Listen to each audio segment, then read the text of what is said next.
Hi my dear students, welcome to RK Academy online classes. Guys, ఈ నెల 20వ తేదీ నుంచి SSC GD యొక్క ఆస్పిరెంట్స్ని ఉద్దేశించి టోటల్ మనం 50 గ్రాండ్ టెస్ట్ అనేవి కండక్ట్ చేయడం జరుగుతుంది ఆఫ్లైన్ మరియు ఆన్లైన్లో. ఈ యొక్క ఆఫ్లైన్ ఆన్లైన్లో మొత్తం 50 గ్రాండ్ టెస్ట్లకు కూడా అద్భుతమైనటువంటి షార్ట్ కట్లతో కంప్లీట్ ఎక్స్ప్లెనేషన్ కూడా ఇవ్వడం అనేది జరుగుతుంది. ఆల్రెడీ ఇప్పటికే మనకి ఒక 100 మెంబర్స్ వరకు ఈ యొక్క టెస్ట్ సిరీస్ని రిజిస్టర్ చేసుకోవడం అనేది జరిగింది. కాబట్టి ఇప్పుడు వరకు ఎవరైనా రిజిస్ట్రేషన్ చేసుకున్నట్లయితే మరో 3 డేస్ కూడా ఈ యొక్క రిజిస్ట్రేషన్ డేట్ అనేది పెంచడం అనేది జరిగింది. కాబట్టి ఈ మొత్తం 50 గ్రాండ్ టెస్టులు కూడా అటెంప్ట్ చేయాలనుకునే వాళ్ళు ఎక్కడైతే ఇక్కడ ఉన్నటువంటి డిస్ప్లేపై ఉన్నటువంటి నెంబర్లపై మీరు కాంటాక్ట్ చేసి మీ యొక్క రిజిస్ట్రేషన్ ప్రక్రియ అనేది మీరు నమోదు చేసుకుంటారని చెప్పేసి కోరుకుంటున్నాం. అలానే ప్రతి ఒక్క టెస్ట్ కూడా మీ యొక్క ఎగ్జామినేషన్ ప్యాటర్న్ ఉద్దేశిస్తూ కంప్లీట్గా SSC GD ఓరియంటెడ్గా 50 టెస్టులు అనేది డిజైన్ చేయడం అనేది జరిగింది. కాబట్టి మీరు ఈ యొక్క మంచి అవకాశాన్ని వినియోగించుకుంటారని మనస్ఫూర్తిగా కోరుకుంటున్నాను. నెక్స్ట్, ఇప్పుడు వరకు ఎవరైతే మన RK అకాడమీ ఛానల్ సబ్స్క్రైబ్ చేసుకోలేదో వాళ్ళు కూడా, ఎవరైతే దూర ప్రాంతంలో ఉన్నటువంటి విద్యార్థులు ఉన్నారో వాళ్ళు మన ఛానల్ని RK అకాడమీ VJMని సబ్స్క్రైబ్ చేసుకోండి. ఎందుకంటే ఈ యొక్క ఛానల్ ద్వారా మీకు మొత్తం 50 గ్రాండ్ టెస్టులు కూడా మీకు కంప్లీట్గా ఎక్స్ప్లెనేషన్ అనేది మీకు ప్రొవైడ్ చేయడం అనేది జరుగుతుంది. ఎవరైనా సరే ఇప్పుడు వరకు ఈ యొక్క టార్గెటెడ్ SSC GD గ్రూప్లో చేరినట్లయితే, ఆ గ్రూప్లో మీరు చేరినట్లయితే ఫ్రీగానే మీకు PDF కంటెంట్ కూడా లభిస్తుంది. సో దట్ మన ఛానల్ని సబ్స్క్రైబ్ చేయండి. అలానే మన యొక్క వాట్సాప్ గ్రూప్లో కూడా మీ అందరూ టెలిగ్రామ్ గ్రూప్లో కూడా జాయిన్ అయినట్లయితే ఈ GDకి సంబంధించినటువంటి 50 టెస్టులు వాటి యొక్క ఎక్స్ప్లెనేషన్ అనేది మీకు చాలా క్లియర్గా వాటిలో ప్రొవైడ్ చేయడం అనేది జరుగుతుంది. సో దట్ ఈరోజు ఏదైతే గ్రాండ్ టెస్ట్ 1 అనేది జరిగిందో దానికి సంబంధించి అన్ని సబ్జెక్టులు కూడా ఎక్స్ప్లెనేషన్ అనేది ఇవ్వడం అనేది జరుగుతుంది. ఫస్ట్ మనం అర్థమెటిక్ అండ్ రీజనింగ్ చూద్దాము. That next English, that next GK కూడా మనం మీకు ప్రొవైడ్ చేయడం అనేది జరుగుతుంది. ఇప్పుడు అర్థమెటిక్లో ఏ టైప్ ఆఫ్ క్వశ్చన్ ఇచ్చాడు అనేది ఫస్ట్ క్వశ్చన్ ఒకసారి అబ్జర్వ్ చేద్దాం. ఒకసారి చూడండి. ఫస్ట్ క్వశ్చన్ ఏమి ఇచ్చాడంటే గ్రాండ్ టెస్ట్ 1లో the cost price of an article is 5800. If the loss is 33%, then what is the selling price of the article? ఒక ఆర్టికల్ ఉందంట, దాని యొక్క కాస్ట్ ప్రైజ్ ఎంత ఇచ్చాడు సార్ అంటే మనకి 5800 ఇచ్చాడు. అయితే లాస్ ఎంత వచ్చిందంట, దాన్ని అమ్మితే 33% లాస్ వచ్చింది. ఎప్పుడైనా గుర్తుపెట్టుకోండి, కాస్ట్ ప్రైజ్ని ఎప్పుడు కూడా ఎంతగా డిజైన్ చేస్తాం సార్ అంటే కాస్ట్ ప్రైజ్ని ఎప్పుడు కూడా మనం 100%గా తీసుకుంటాం. కాస్ట్ ప్రైజ్ని ఎప్పుడు కూడా ఎలా తీసుకుంటాం, 100%. దాని వాల్యూ ఎంత ఇచ్చాడు మనకి, 5800 ఇచ్చాడు. 5800. మరి ఇప్పుడు ఏం అడుగుతున్నాడు, సెల్లింగ్ ప్రైజ్ అడుగుతున్నాడు. ఆ వస్తువును అమ్మితే లాస్ ఎంత వచ్చింది, 33% వచ్చింది. 33% లాస్ అంటే బిలో 100 తీసుకోవాలి. కాబట్టి 33% లాస్ అంటే జస్ట్ అక్కడ సెల్లింగ్ ప్రైజ్ ఎంత అవుతుంది సార్ అంటే 67 అవుతుంది. ఓకే, ఏమవుతుంది, 67% అవుతుంది. కాబట్టి ఒకసారి నువ్వు అబ్జర్వ్ చేసినట్లయితే క్యాన్సిలేషన్ చేయి. ఒకసారి ఇక్కడ వచ్చేసి జీరోకి క్యాన్సిల్ అయిపోతే క్రాస్గా ఉంటే క్రాస్ మల్టిప్లేషన్, 7తో 8ని మల్టిప్లై చేస్తే అప్పుడు ఏమొస్తుంది సార్ అంటే యూనిట్స్ ప్లేస్ వచ్చేసి 7×8 అంటే 1 స్థానంలో వచ్చేసి మనకి 6 వస్తుంది. కాబట్టి 6తో ఉన్నటువంటి ఆప్షన్ ఏమవుతుంది సార్ అంటే ఆప్షన్ ఏ అనేది మన యొక్క ఆన్సర్ అనమాట. ఆప్షన్ ఏ మన ఆన్సర్. చాలా చాలా ఈజియెస్ట్ క్వశ్చన్ అనమాట. నెక్స్ట్ మరొక క్వశ్చన్ ఒకసారి అబ్జర్వ్ చేసినట్లయితే నెక్స్ట్ సెకండ్ క్వశ్చన్ ఏమి ఇచ్చాడు సార్ అంటే if A is equal to HF of 3/4 and 9/16 and B is equal to LCM of 16/5 and 4/25, then what is the value of A plus B? A యొక్క HF ఇచ్చాడు, B యొక్క LCM ఇచ్చాడు. ఆ రెండింటి యొక్క సమ్ ఎంత అని అడుగుతున్నాడు. ఓకేనా, A plus B, what they're asking A plus B అడుగుతున్నాడు. ఇక్కడ వచ్చేసి ఈ రెండు భిన్నాలకి HF తీయాలంటే HF ఎప్పుడు తీయాలన్నా ఇలా భిన్నాల్లో ఎప్పుడు క్వశ్చన్ వచ్చినా సరే HF కావాలంటే న్యూమరేటర్కి HF తీయాలి, అదే LCM కావాలంటే న్యూమరేటర్కి LCM తీయాలి. అంటే గుర్తుపెట్టుకోండి, భిన్నాలు వచ్చేటప్పుడు HF అడిగితే HF of numerators by LCM of denominators. అలానే ఇక్కడ కూడా LCM అడిగితే ఏమడిగితే నెత్తి మీద ఉన్న వాటికి అంటే న్యూమరేటర్లో ఉన్న వాటికి ఏం తీస్తాం సార్ అంటే ఆవిడ LCM అడిగితే LCM తీయాలి, డినామినేటర్లో ఉన్న వాటికి అటు ఆపోజిట్గా తీయాలి. ఇక్కడ LCM అడిగాడు కాబట్టి పైన ఉన్నట్లకి LCM తీయాలి, కింద ఉన్నట్లకి హెచ్ఎఫ్ తీయాలి. అలానే ఇక్కడ హెచ్ఎఫ్ అడిగాడు కాబట్టి పైన ఉన్న వాటికి హెచ్ఎఫ్ తీయాలి, కింద ఉన్న వాటికి ఎల్సిఎం తీయాలి. ఇక్కడ వచ్చేసి హెచ్ఎఫ్ అన్నాడు కాబట్టి న్యూమరేటర్కి హెచ్ఎఫ్ తీస్తున్నాను. హెచ్ఎఫ్ ఎంత 3, ఇక్కడ ఎల్సిఎం ఎంత సార్ అంటే మనకి 16. నెక్స్ట్ ఇక్కడ వచ్చేసి మనకి ఏమి ఇచ్చాడు, ఇక్కడ ఎల్సిఎం, ఇక్కడ న్యూమరేటర్కి ఎల్సిఎం ఎంత 16, ఎల్సిఎం 16. మరి హెచ్ఎఫ్ ఎంత వస్తుంది సార్ అంటే హెచ్ఎఫ్ వచ్చేసి మనకి 5 వస్తుంది. ఒకసారి నువ్వు అబ్జర్వ్ చేసినట్లయితే ఇక్కడ 5కి 16కి ఎల్సిఎం ఎంత 80, ఎంత 80. 16తో ఎన్ని టైమ్స్ పోద్ది, 5 టైమ్స్ పోద్ది. 5 × 3 ఎంత సార్ 15, 5 × 3 ఎంత 15. నెక్స్ట్ 5తో ఎన్ని టైమ్స్ పోతుంది, 16 టైమ్స్ పోతుంది. 16 × 16 ఎంత నీకు 256 వస్తుంది, ఎంత 256 వస్తుంది. మరి రెండు సమ్ చేస్తే ఎంత సార్ అంటే మనకి 271 వస్తుంది. డినామినేటర్ ఎంత ఉందా అంటే మనకి 80 ఉంది. కాబట్టి ఆన్సర్ ఏమవుతుంది సార్ అంటే ఆప్షన్ 2 అనేది మన యొక్క ఆన్సర్ అనమాట.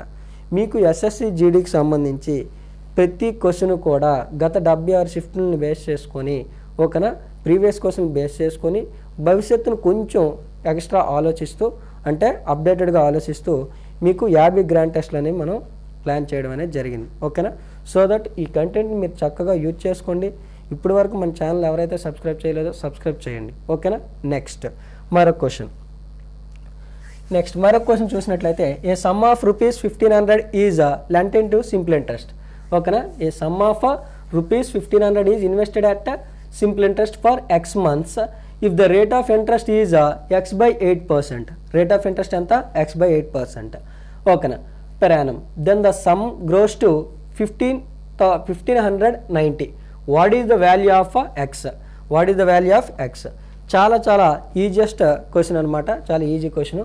జస్ట్ ఎక్సెల్ ఇచ్చాడని చెప్పి కొంచెం బిగినర్స్ కన్ఫ్యూజ్ అవుతారు, కానీ ఏం కన్ఫ్యూజ్ అవ్వాల్సిన పని లేదు. చాలా ఈజీ క్వశ్చన్. ఒకసారి అబ్జర్వ్ చేసినట్లయితే అసలు ఎంత ఇచ్చాడు మనకి, అసలు వచ్చేసి మనకి 1500 ఇచ్చాడు. దీన్నంట సింపుల్ ఇంట్రెస్ట్కి పెట్టుబడిగా పెట్టాడు. పెడితే అది ఎంత గ్రో అయింది, ఎంతవరకు పెరిగింది, అది కాస్త 1500 కాస్త 1590 అయింది. అంటే 1500 కాస్త 1590 అయిందంటే నీకు ఈ ట్రాన్సాక్షన్లో ఎంత ఎక్స్ట్రా పెరిగింది, 90 పెరిగిందంటే దాని అర్థం ఏంటి, 1500కి ₹90 వడ్డీగా వచ్చింది. ఓకేనా, మరి వడ్డీగా వచ్చింది కాబట్టి వడ్డీ ఫార్మేట్ సింపుల్ ఇంట్రెస్ట్లో వడ్డీ ఈజ్ ఈక్వల్ టు అంటే simple interest is equal to PTR/100. P అంటే ఎంత 1500. టైం ఎంత ఇచ్చాడు, ఎక్స్ మంత్స్ ఇచ్చాడు, ఎక్స్ ఇయర్స్ కాదు ఎక్స్ మంత్స్ ఇచ్చాడు. రేట్ ఆఫ్ ఇంట్రెస్ట్ ఎంత ఇచ్చాడు, x/8 ఇచ్చాడు. PTR/100. ఓకేనా, ఇక్కడ x/8కి x/8. మరి మంత్స్ని ఇయర్స్లో కన్వర్ట్ చేయాలంటే ఏం రాస్తాం సార్ అంటే మనం ఏం రాస్తామంటే /12 రాస్తాం. చూడండి ఎంత ఈజీగా క్యాన్సిలేషన్ చేయొచ్చు. ఓకేనా, ఇక్కడ ఉన్నటువంటి న్యూమరేటర్లో ఉన్న 2 జీరోలకి డినామినేటర్లో ఉన్న 2 జీరోలకి క్యాన్సిల్. ఇక్కడ ఒకసారి అబ్జర్వ్ చేసినట్లయితే 15తో ఎన్నిసార్లు పోతుంది అంటే 15 1 15 6 90. 15 1 15 6 90. ఇక్కడ ఎంత 12 96. డినామినేటర్లో ఉన్నటువంటి 96 ఇటు వస్తే ఇక్కడ మల్టిప్లైన్ చేస్తుంది. మల్టిప్లైన్ చేసినట్లయితే 6 × 96 ఎంత అంటే 576. ఎంత 576. ఇక్కడ భాగిస్తున్న 96 ఇటు వస్తే గుణిస్తుంది. 96 × 6 ఎంత అంటే 576. ఇక్కడ x × x ఎంత సార్ అంటే x × x x². మరి x² 576 అంటే x విలువ ఎంత అని అడుగుతున్నాడు. x విలువ ఇప్పుడు ఎంత అవుతుంది అంటే x విలువ వచ్చేసి మనకి 24 అనేది మన యొక్క ఆన్సర్. ఓకేనా, చాలా ఈజీ క్వశ్చన్ అనమాట. ఏదో నేను కన్ఫ్యూజ్ చేద్దామని చెప్పి x/8% అనే కొన్ని మాటలు వాడాడు. నువ్వేం వరీ అవ్వాల్సిన పని లేదు, చాలా ఈజీగానే మనం ఈ యొక్క క్వశ్చన్ని ఆన్సర్ చేయొచ్చు. ఓకేనా. నెక్స్ట్ మరొక క్వశ్చన్ అబ్జర్వ్ చేయండి.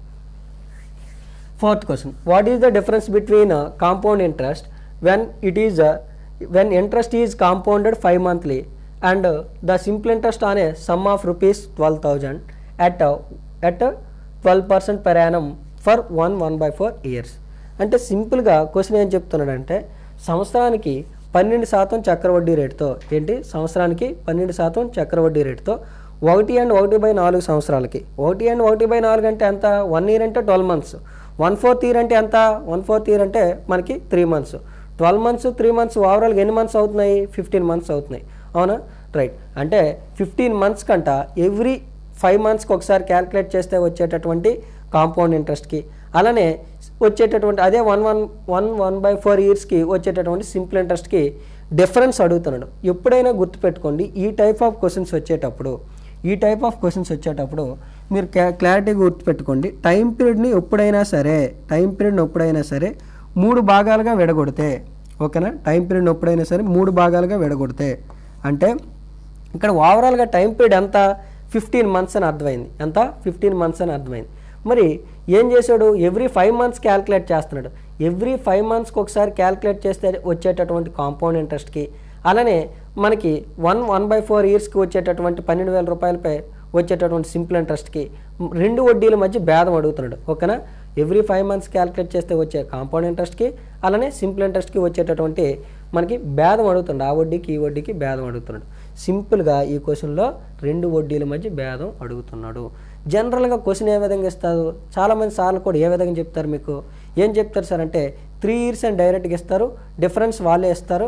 ఓకేనా. ప్రిన్సిపల్ కానీ నీకు రేట్ ఆఫ్ ఇంట్రెస్ట్ కానీ అడగటం అనేది జరుగుతుంది. దానికి ఒక ఫార్మ్ అనేది మీకు నేర్చుకుంటారు. ఇక్కడ కొంచెం ఇండైరెక్ట్గా ఇచ్చాడు అంతే తప్ప ఏం లేదు. చూడండి what is the difference between compound interest. ఓకేనా. Which is interest is compounded 5 monthly. Interest అంటే ఎవ్రీ 5 monthsకి ఒకసారి క్యాల్కులేట్ చేస్తాను. మరి 15 months టైం పీరియడ్లో 5 months అనేటువంటి సెట్లు ఎన్ని ఉంటాయి 3 ఉంటాయి.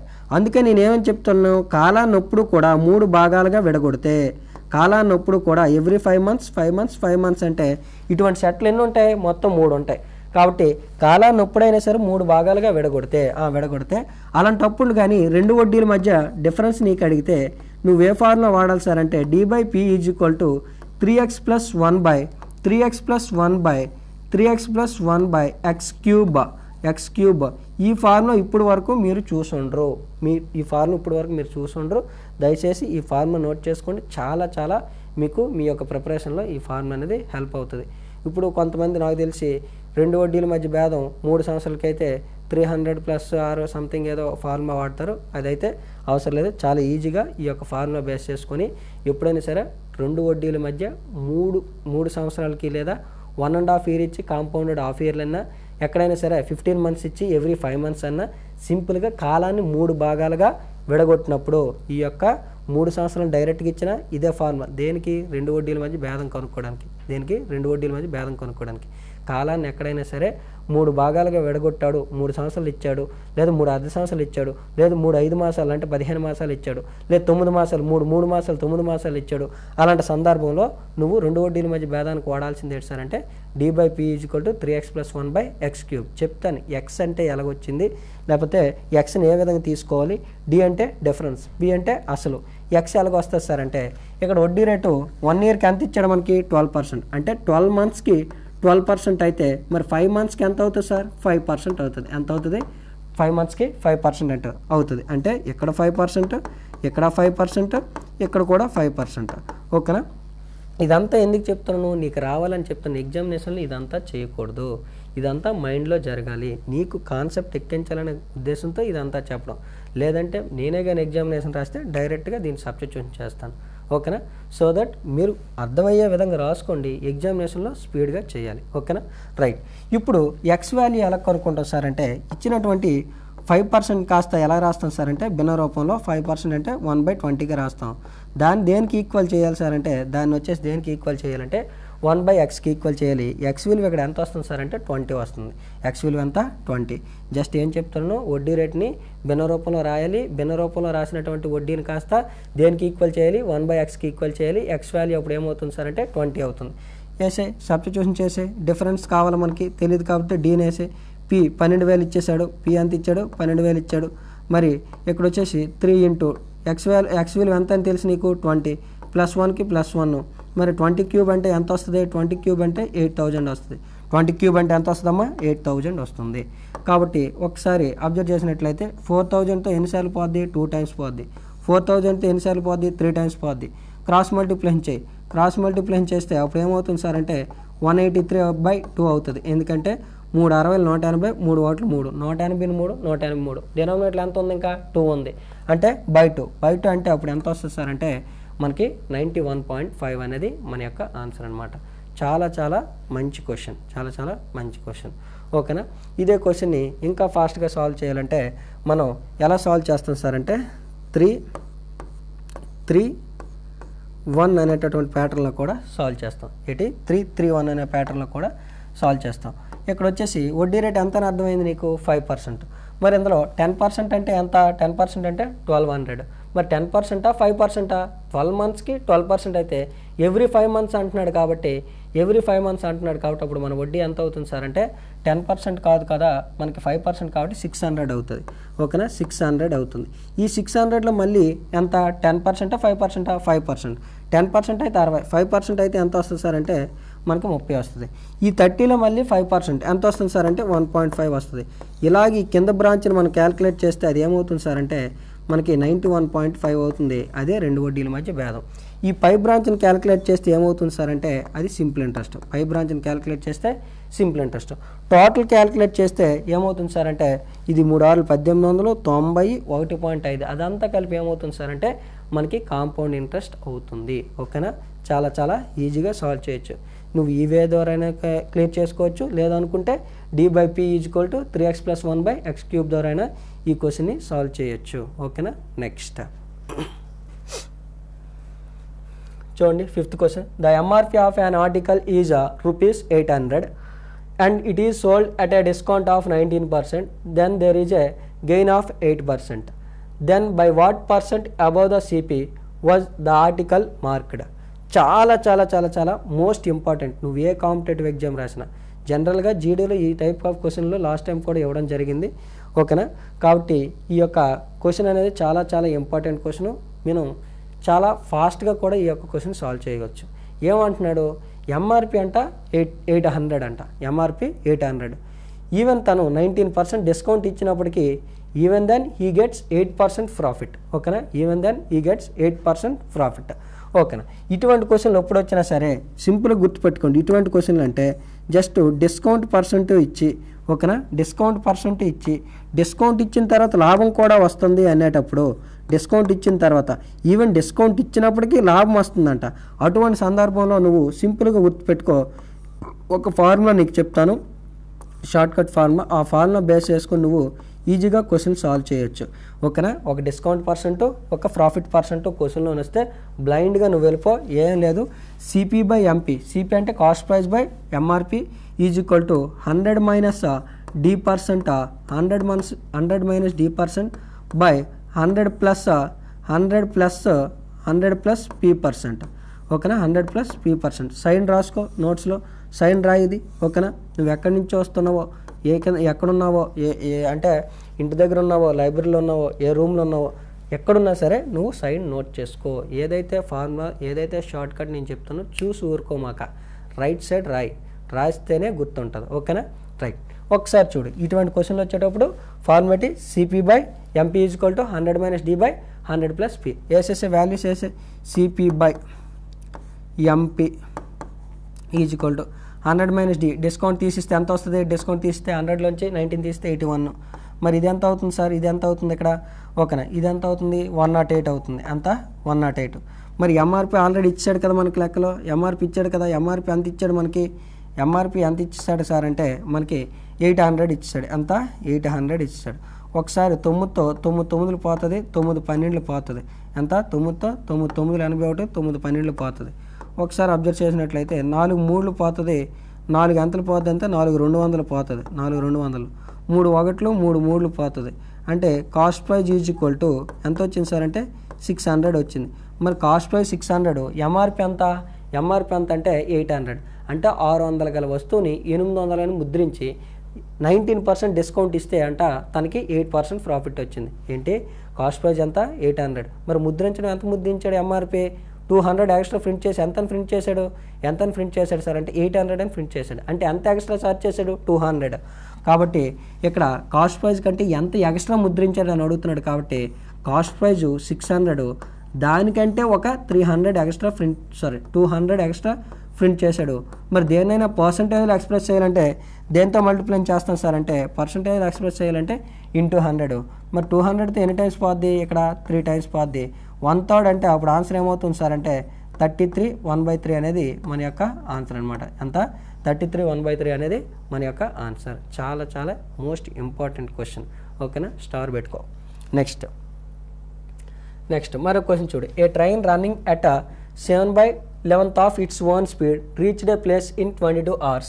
How much time could be saved if the train would have run at its own speed? ఒక ట్రైన్ అంట 11 భాగాల స్పీడ్తో వెళ్ళాల్సింది కాస్త జస్ట్ 7 పార్ట్ స్పీడ్తో వెళ్తుందంట. డిస్టెన్స్ అయితే కాన్స్టెంట్గానే ఉంది.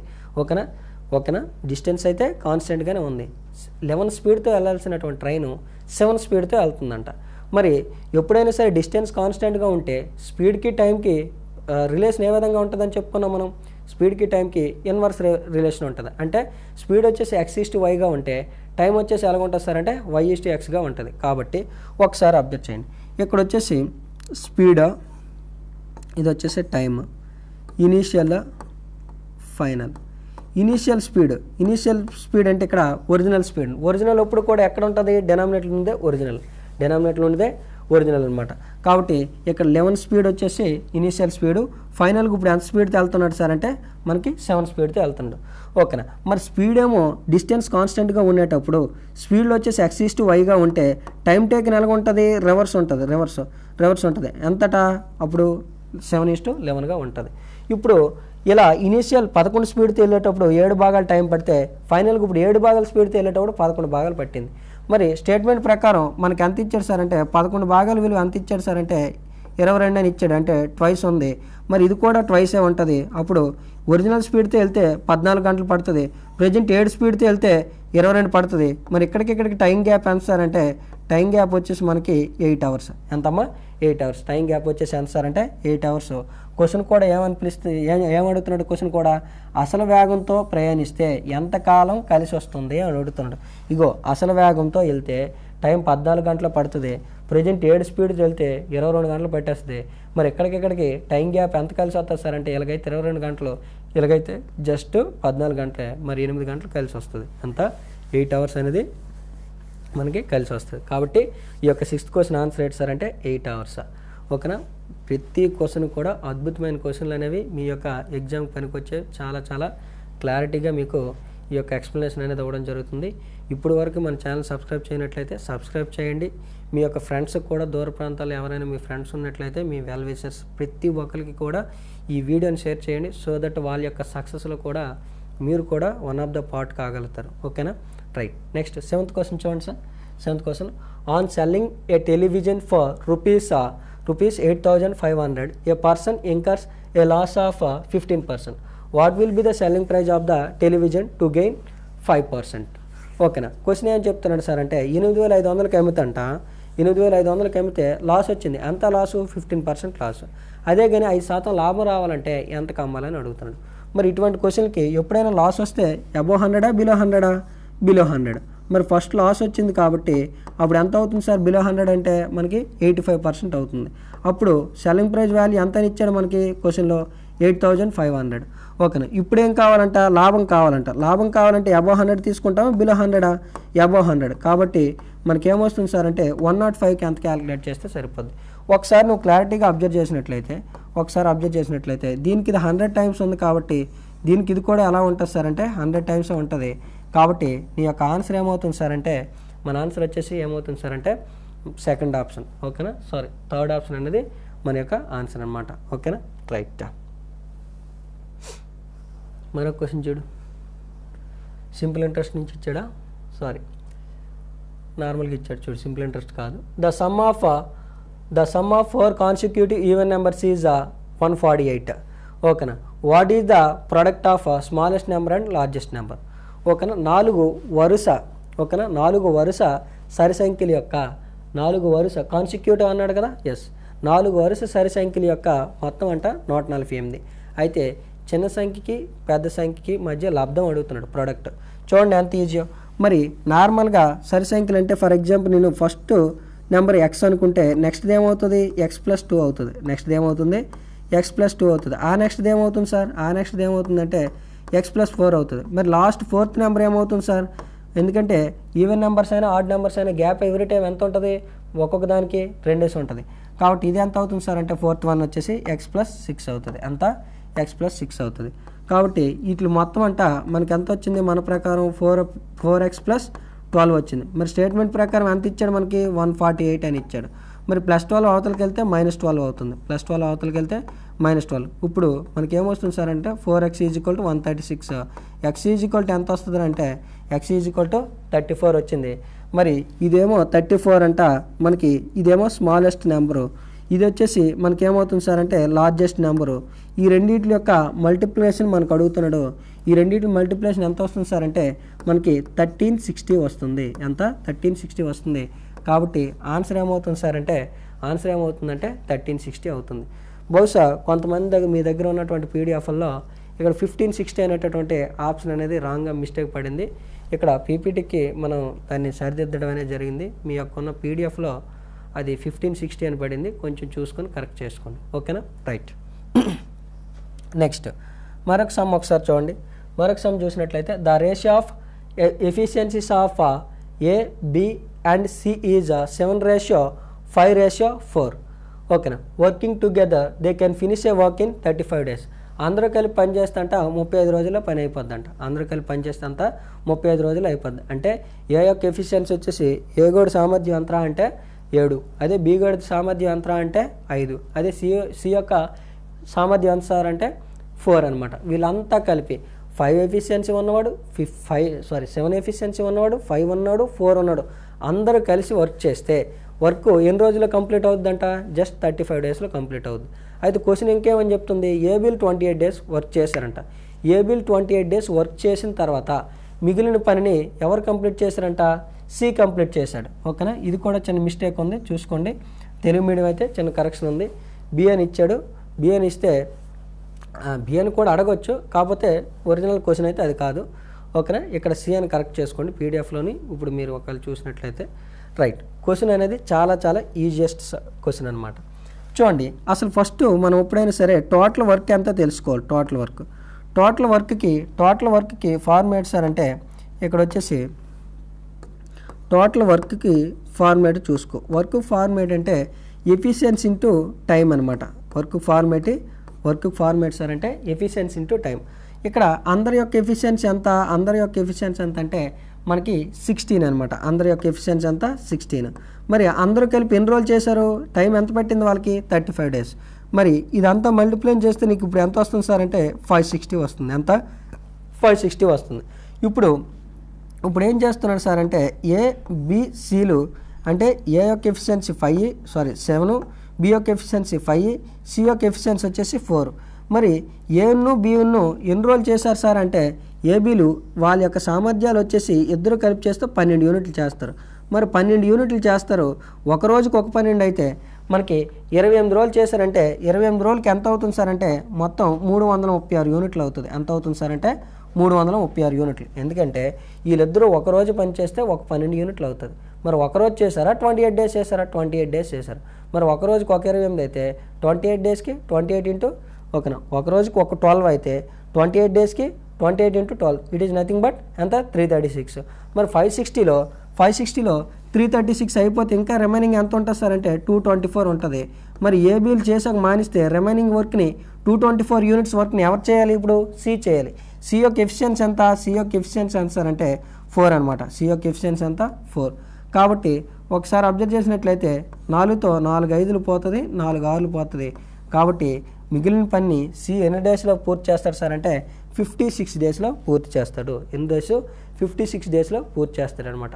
చాలా చాలా అద్భుతమైన షార్ట్ కట్స్తో మంచి ఎక్స్ప్లెనేషన్ అనేది మీకు అవ్వడం జరుగుతుంది.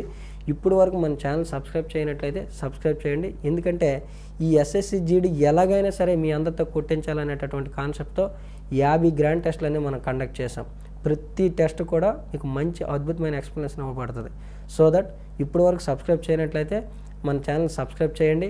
అలానే మీ ఫ్రెండ్స్ కూడా ఈ యొక్క ఛానల్ని ఫార్వర్డ్ చేయండి. ఓకేనా? నెక్స్ట్ మరొక క్వశ్చన్ చూడండి. The value of a machine depreciates at the rate of 10% per annum if its present value is 1,62,000. ఓకేనా? what will be its worth after 2 years? ఒక టెలివిజన్ అయినా machine what ever it is. ఓకేనా? ఒక machine యొక్క cost అంటే every year తగ్గుతూ పోతుంది. ఎంత? 10% చొప్పున తగ్గుతూ ఉంది. అయితే 2 సంవత్సరాల తర్వాత దాని యొక్క కాస్ట్ ఎంత అని అడుగుతున్నాడు. ఇటువంటి క్వశ్చన్ని ఎలా సాల్వ్ చేస్తాం సార్ అంటే ఇనిషియల్ ఫైనల్ అనేటటువంటి మెథడ్లో సాల్వ్ చేస్తాం. ఏటమ్మా? ఇనిషియల్ ఫైనల్ అనేటటువంటి మెథడ్లో సాల్వ్ చేస్తాం. ఒకసారి అబ్జర్వ్ చేసినట్లయితే ఇనిషియల్ ఫైనల్ 10% అంటే ఫ్రాక్షన్ ఎంత, 10% అంటే ఫ్రాక్షన్ ఎంత అంటే 1/10 అంటే 10కి ఒకటి రెడ్యూస్ అయిపోతుంది అనమాట. ఎందుకంటే ఎప్పుడు కూడా ఒక వస్తువు అనేది వాడే కొలది మనీకి బట్టి దాని యొక్క కాస్ట్ అనేది ప్రతి సంవత్సరం వాడకం జరిగింది కాబట్టి తగ్గుతూ ఉంటుంది. ఇక్కడ కూడా వాల్యూ ఎంత 10% చొప్పున తగ్గుతుంది. కాబట్టి 10కి ఒకటి తగ్గుతుందంటే ఫైనల్గా దాని వర్త్ ఎంత ఉంటుంది సార్ అంటే 9 పార్ట్స్ ఉంటుంది. అలా 2 అటెంప్ట్స్ కాబట్టి ఏం చేస్తాం సార్ అంటే స్క్వేర్ చేస్తాం. 2 అటెంప్ట్స్ కాబట్టి ఏం చేస్తాం, స్క్వేర్ చేస్తాం. అంటే ఇది ఎంత అవుతుంది, 100 అవుతుంది. ఇది ఎంత అవుతుంది సార్ అంటే మనకి 81 పార్ట్స్ అవుతుంది. మన ప్రకారం ఒరిజినల్గా కాస్ట్ ఎంతది, మన ప్రకారం ఒరిజినల్గా కాస్ట్ ఎంత, మన ప్రకారం 100 పార్ట్స్ అని వచ్చింది ఇనీషియల్ వాల్యూ. మరి స్టేట్మెంట్ ప్రకారం ఎంతది 1,62,000. ఎంత 1,62,000 అనమాట. 1,62,000. మనకేం కావాలి, 2 సంవత్సరాల తర్వాత ఫైనల్గా ఎన్ని పార్ట్స్ వచ్చింది, ఎన్ని పార్ట్స్ వచ్చింది సార్ అంటే మనకి 81 పార్ట్స్ వచ్చింది. కాబట్టి 81 పార్ట్స్ వాల్యూ అంతా తెలుసుకుంటే నీ ఆన్సర్ అయిపోతుంది. లెఫ్ట్ సైడ్ ఉన్న 2 జీరోలకి రైట్ సైడ్ ఉన్న 2 జీరోలకి క్యాన్సిల్. ఒకసారి అబ్జర్వ్ చేసినట్లయితే 0 0 ఇగో ఇదంతా మల్టిప్లై చేయాల్సిన పని లేదు. ఇలాగేదో పెద్ద నెంబర్ వస్తుంది, unit digit tens place check చేసుకుంటే సరిపోద్ది. ఇక్కడ వచ్చేసి 0 ఎలాగా 0తో మల్టిప్లై చేస్తే లాస్ట్లో యూనిట్స్ ప్లేస్ 0 వస్తుందని తెలుసు. మరి 2తో 1ని మల్టిప్లై చేస్తే ఏమొస్తుంది, 2 వస్తుంది. అంటే చివరి 2 స్థానాలు ఏమని అర్థమవుతుంది మనకి 20 అని అర్థమవుతుంది. చివరి 2 స్థానాలు ఇక్కడ 20 లేదు కాబట్టి ఎలిమినేట్ చేయొచ్చు. చివరి 2 స్థానాలు లేదు కాబట్టి ఇక్కడ మనకి 20 లేదు. నెక్స్ట్ ఇక్కడ 20 ఉంది, ఇక్కడ కూడా 20 లేదు, ఇక్కడ కూడా 20 లేదు చివరి 2 స్థానాలు. మరి ఇక్కడ చివరి 2 స్థానాలు 20 ఉంది కాబట్టి మన యొక్క ఆన్సర్ ఏమవుతుంది సార్ అంటే తెలియకనే ఇండైరెక్ట్గా అండర్స్టూడ్ అనమాట. లాస్ట్లో మనకి టెన్స్ ప్లేస్ యూనిట్స్ ప్లేస్ 20 ఉండాలి కాబట్టి ఆన్సర్ వచ్చేసి మనకి సెకండ్ ఆప్షన్ అనేది మన యొక్క ఆన్సర్. నెక్స్ట్ మరొక క్వశ్చన్ చూడండి. ఏ మ్యాన్ స్పెండ్స్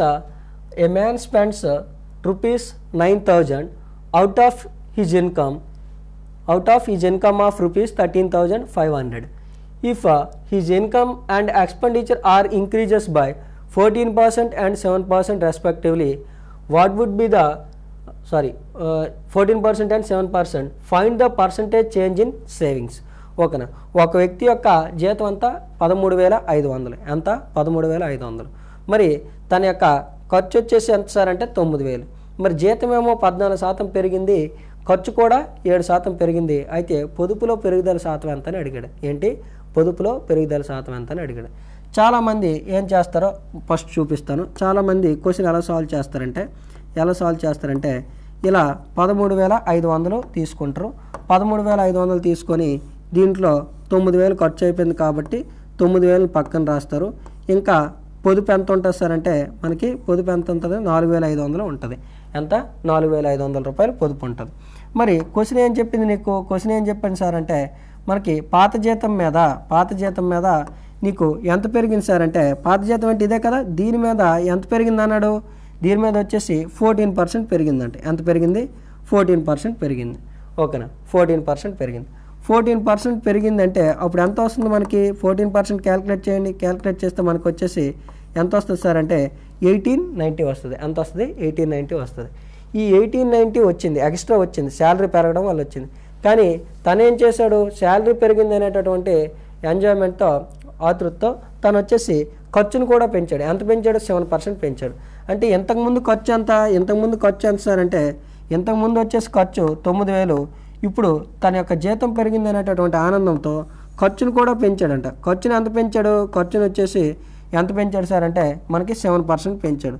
ఇందులో 7% అంటే ఏంటి, 0 పోతే 630 వస్తుంది. ఎంత 630 వస్తుంది అనమాట. ఎంత వస్తుంది 630 వస్తుంది. మరి జీతం పెరిగిందని చెప్పి మరొక 630 ఎక్స్ట్రా ఖర్చు పెట్టాడు. మరి పెరిగిన జీతం ఏమో 1890, ఎక్స్ట్రా ఖర్చు పెడుతుందేమో పాత ఖర్చు వచ్చేసి ఎంత 9,000. ఇప్పుడు కొత్త ఖర్చు ఎంత ఎక్స్ట్రా 630 అంటే 9,630. ఇక్కడ పెరిగిందేమో 1890, ఎక్స్ట్రా ఖర్చు పెడుతుందేమో ఎంత అంటే మనకి 630. అంటే ఇక్కడికి టాలీ చేస్తే ఇంకా ఎంత మిగులుతుంది 1260 మిగులుతుంది. అవునా కాదా, 1260 ఎక్స్ట్రా ఆదా చేయగలుగుతాడు లేదా. ఇంతకుముందు 9,000 ఖర్చు పెట్టేవాడు, ఇప్పుడు ఎక్స్ట్రా 9,000లో 7% అంటే ఎంత వస్తుంది 630 వస్తుంది. 630 ఎక్స్ట్రా ఖర్చు పెడుతున్నాడు. నిజానికి అక్కడికి పెరిగిన జీతం ఎంత 1890.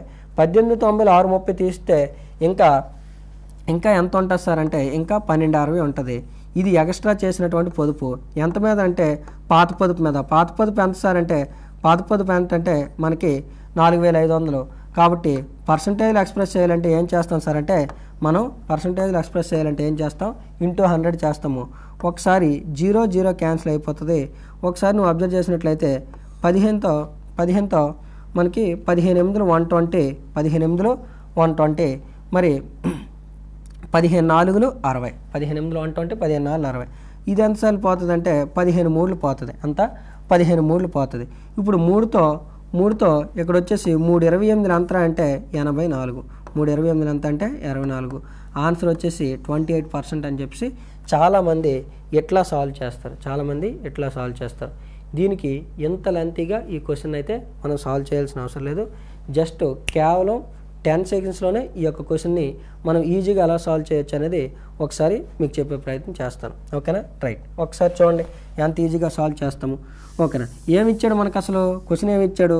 ఖర్చు ఇచ్చాడు, ఆదాయం ఇచ్చాడు. ఖర్చు పెరిగింది అన్నాడు, ఆదాయం పెరిగింది అన్నాడు. అదే కదా ఇచ్చాడు. ఆ మాటలు జాగ్రత్త గుర్తుపెట్టుకో, ఈజీగా అయిపోతుంది. ఇక్కడ వచ్చేసి తన యొక్క ఇన్కమ్ ఎంత, బ్లాక్ బస్టర్ షార్ట్ కట్ నీకు ఇస్తాను ఇప్పుడు. ఓకేనా? మైండ్ బ్లోయింగ్, పిచ్చెక్కిపోతావు నువ్వు. ఓకేనా? 13,500కి తను ఖర్చు పెట్టిన సొమ్ము ఎంత? 9,000. ఓకేనా? 9,000 ఖర్చు పెట్టాడు. ఓకేనా? 9,000 ఖర్చు పెట్టాడు. ఇక్కడ ఉన్న జీరోలు కొట్టే. డినామినేటర్ ఉంది ఎప్పుడు కూడా అసలు, న్యూమినేటర్ ఉంది వచ్చేసి ఇక్కడ ఎక్స్పెండిచర్.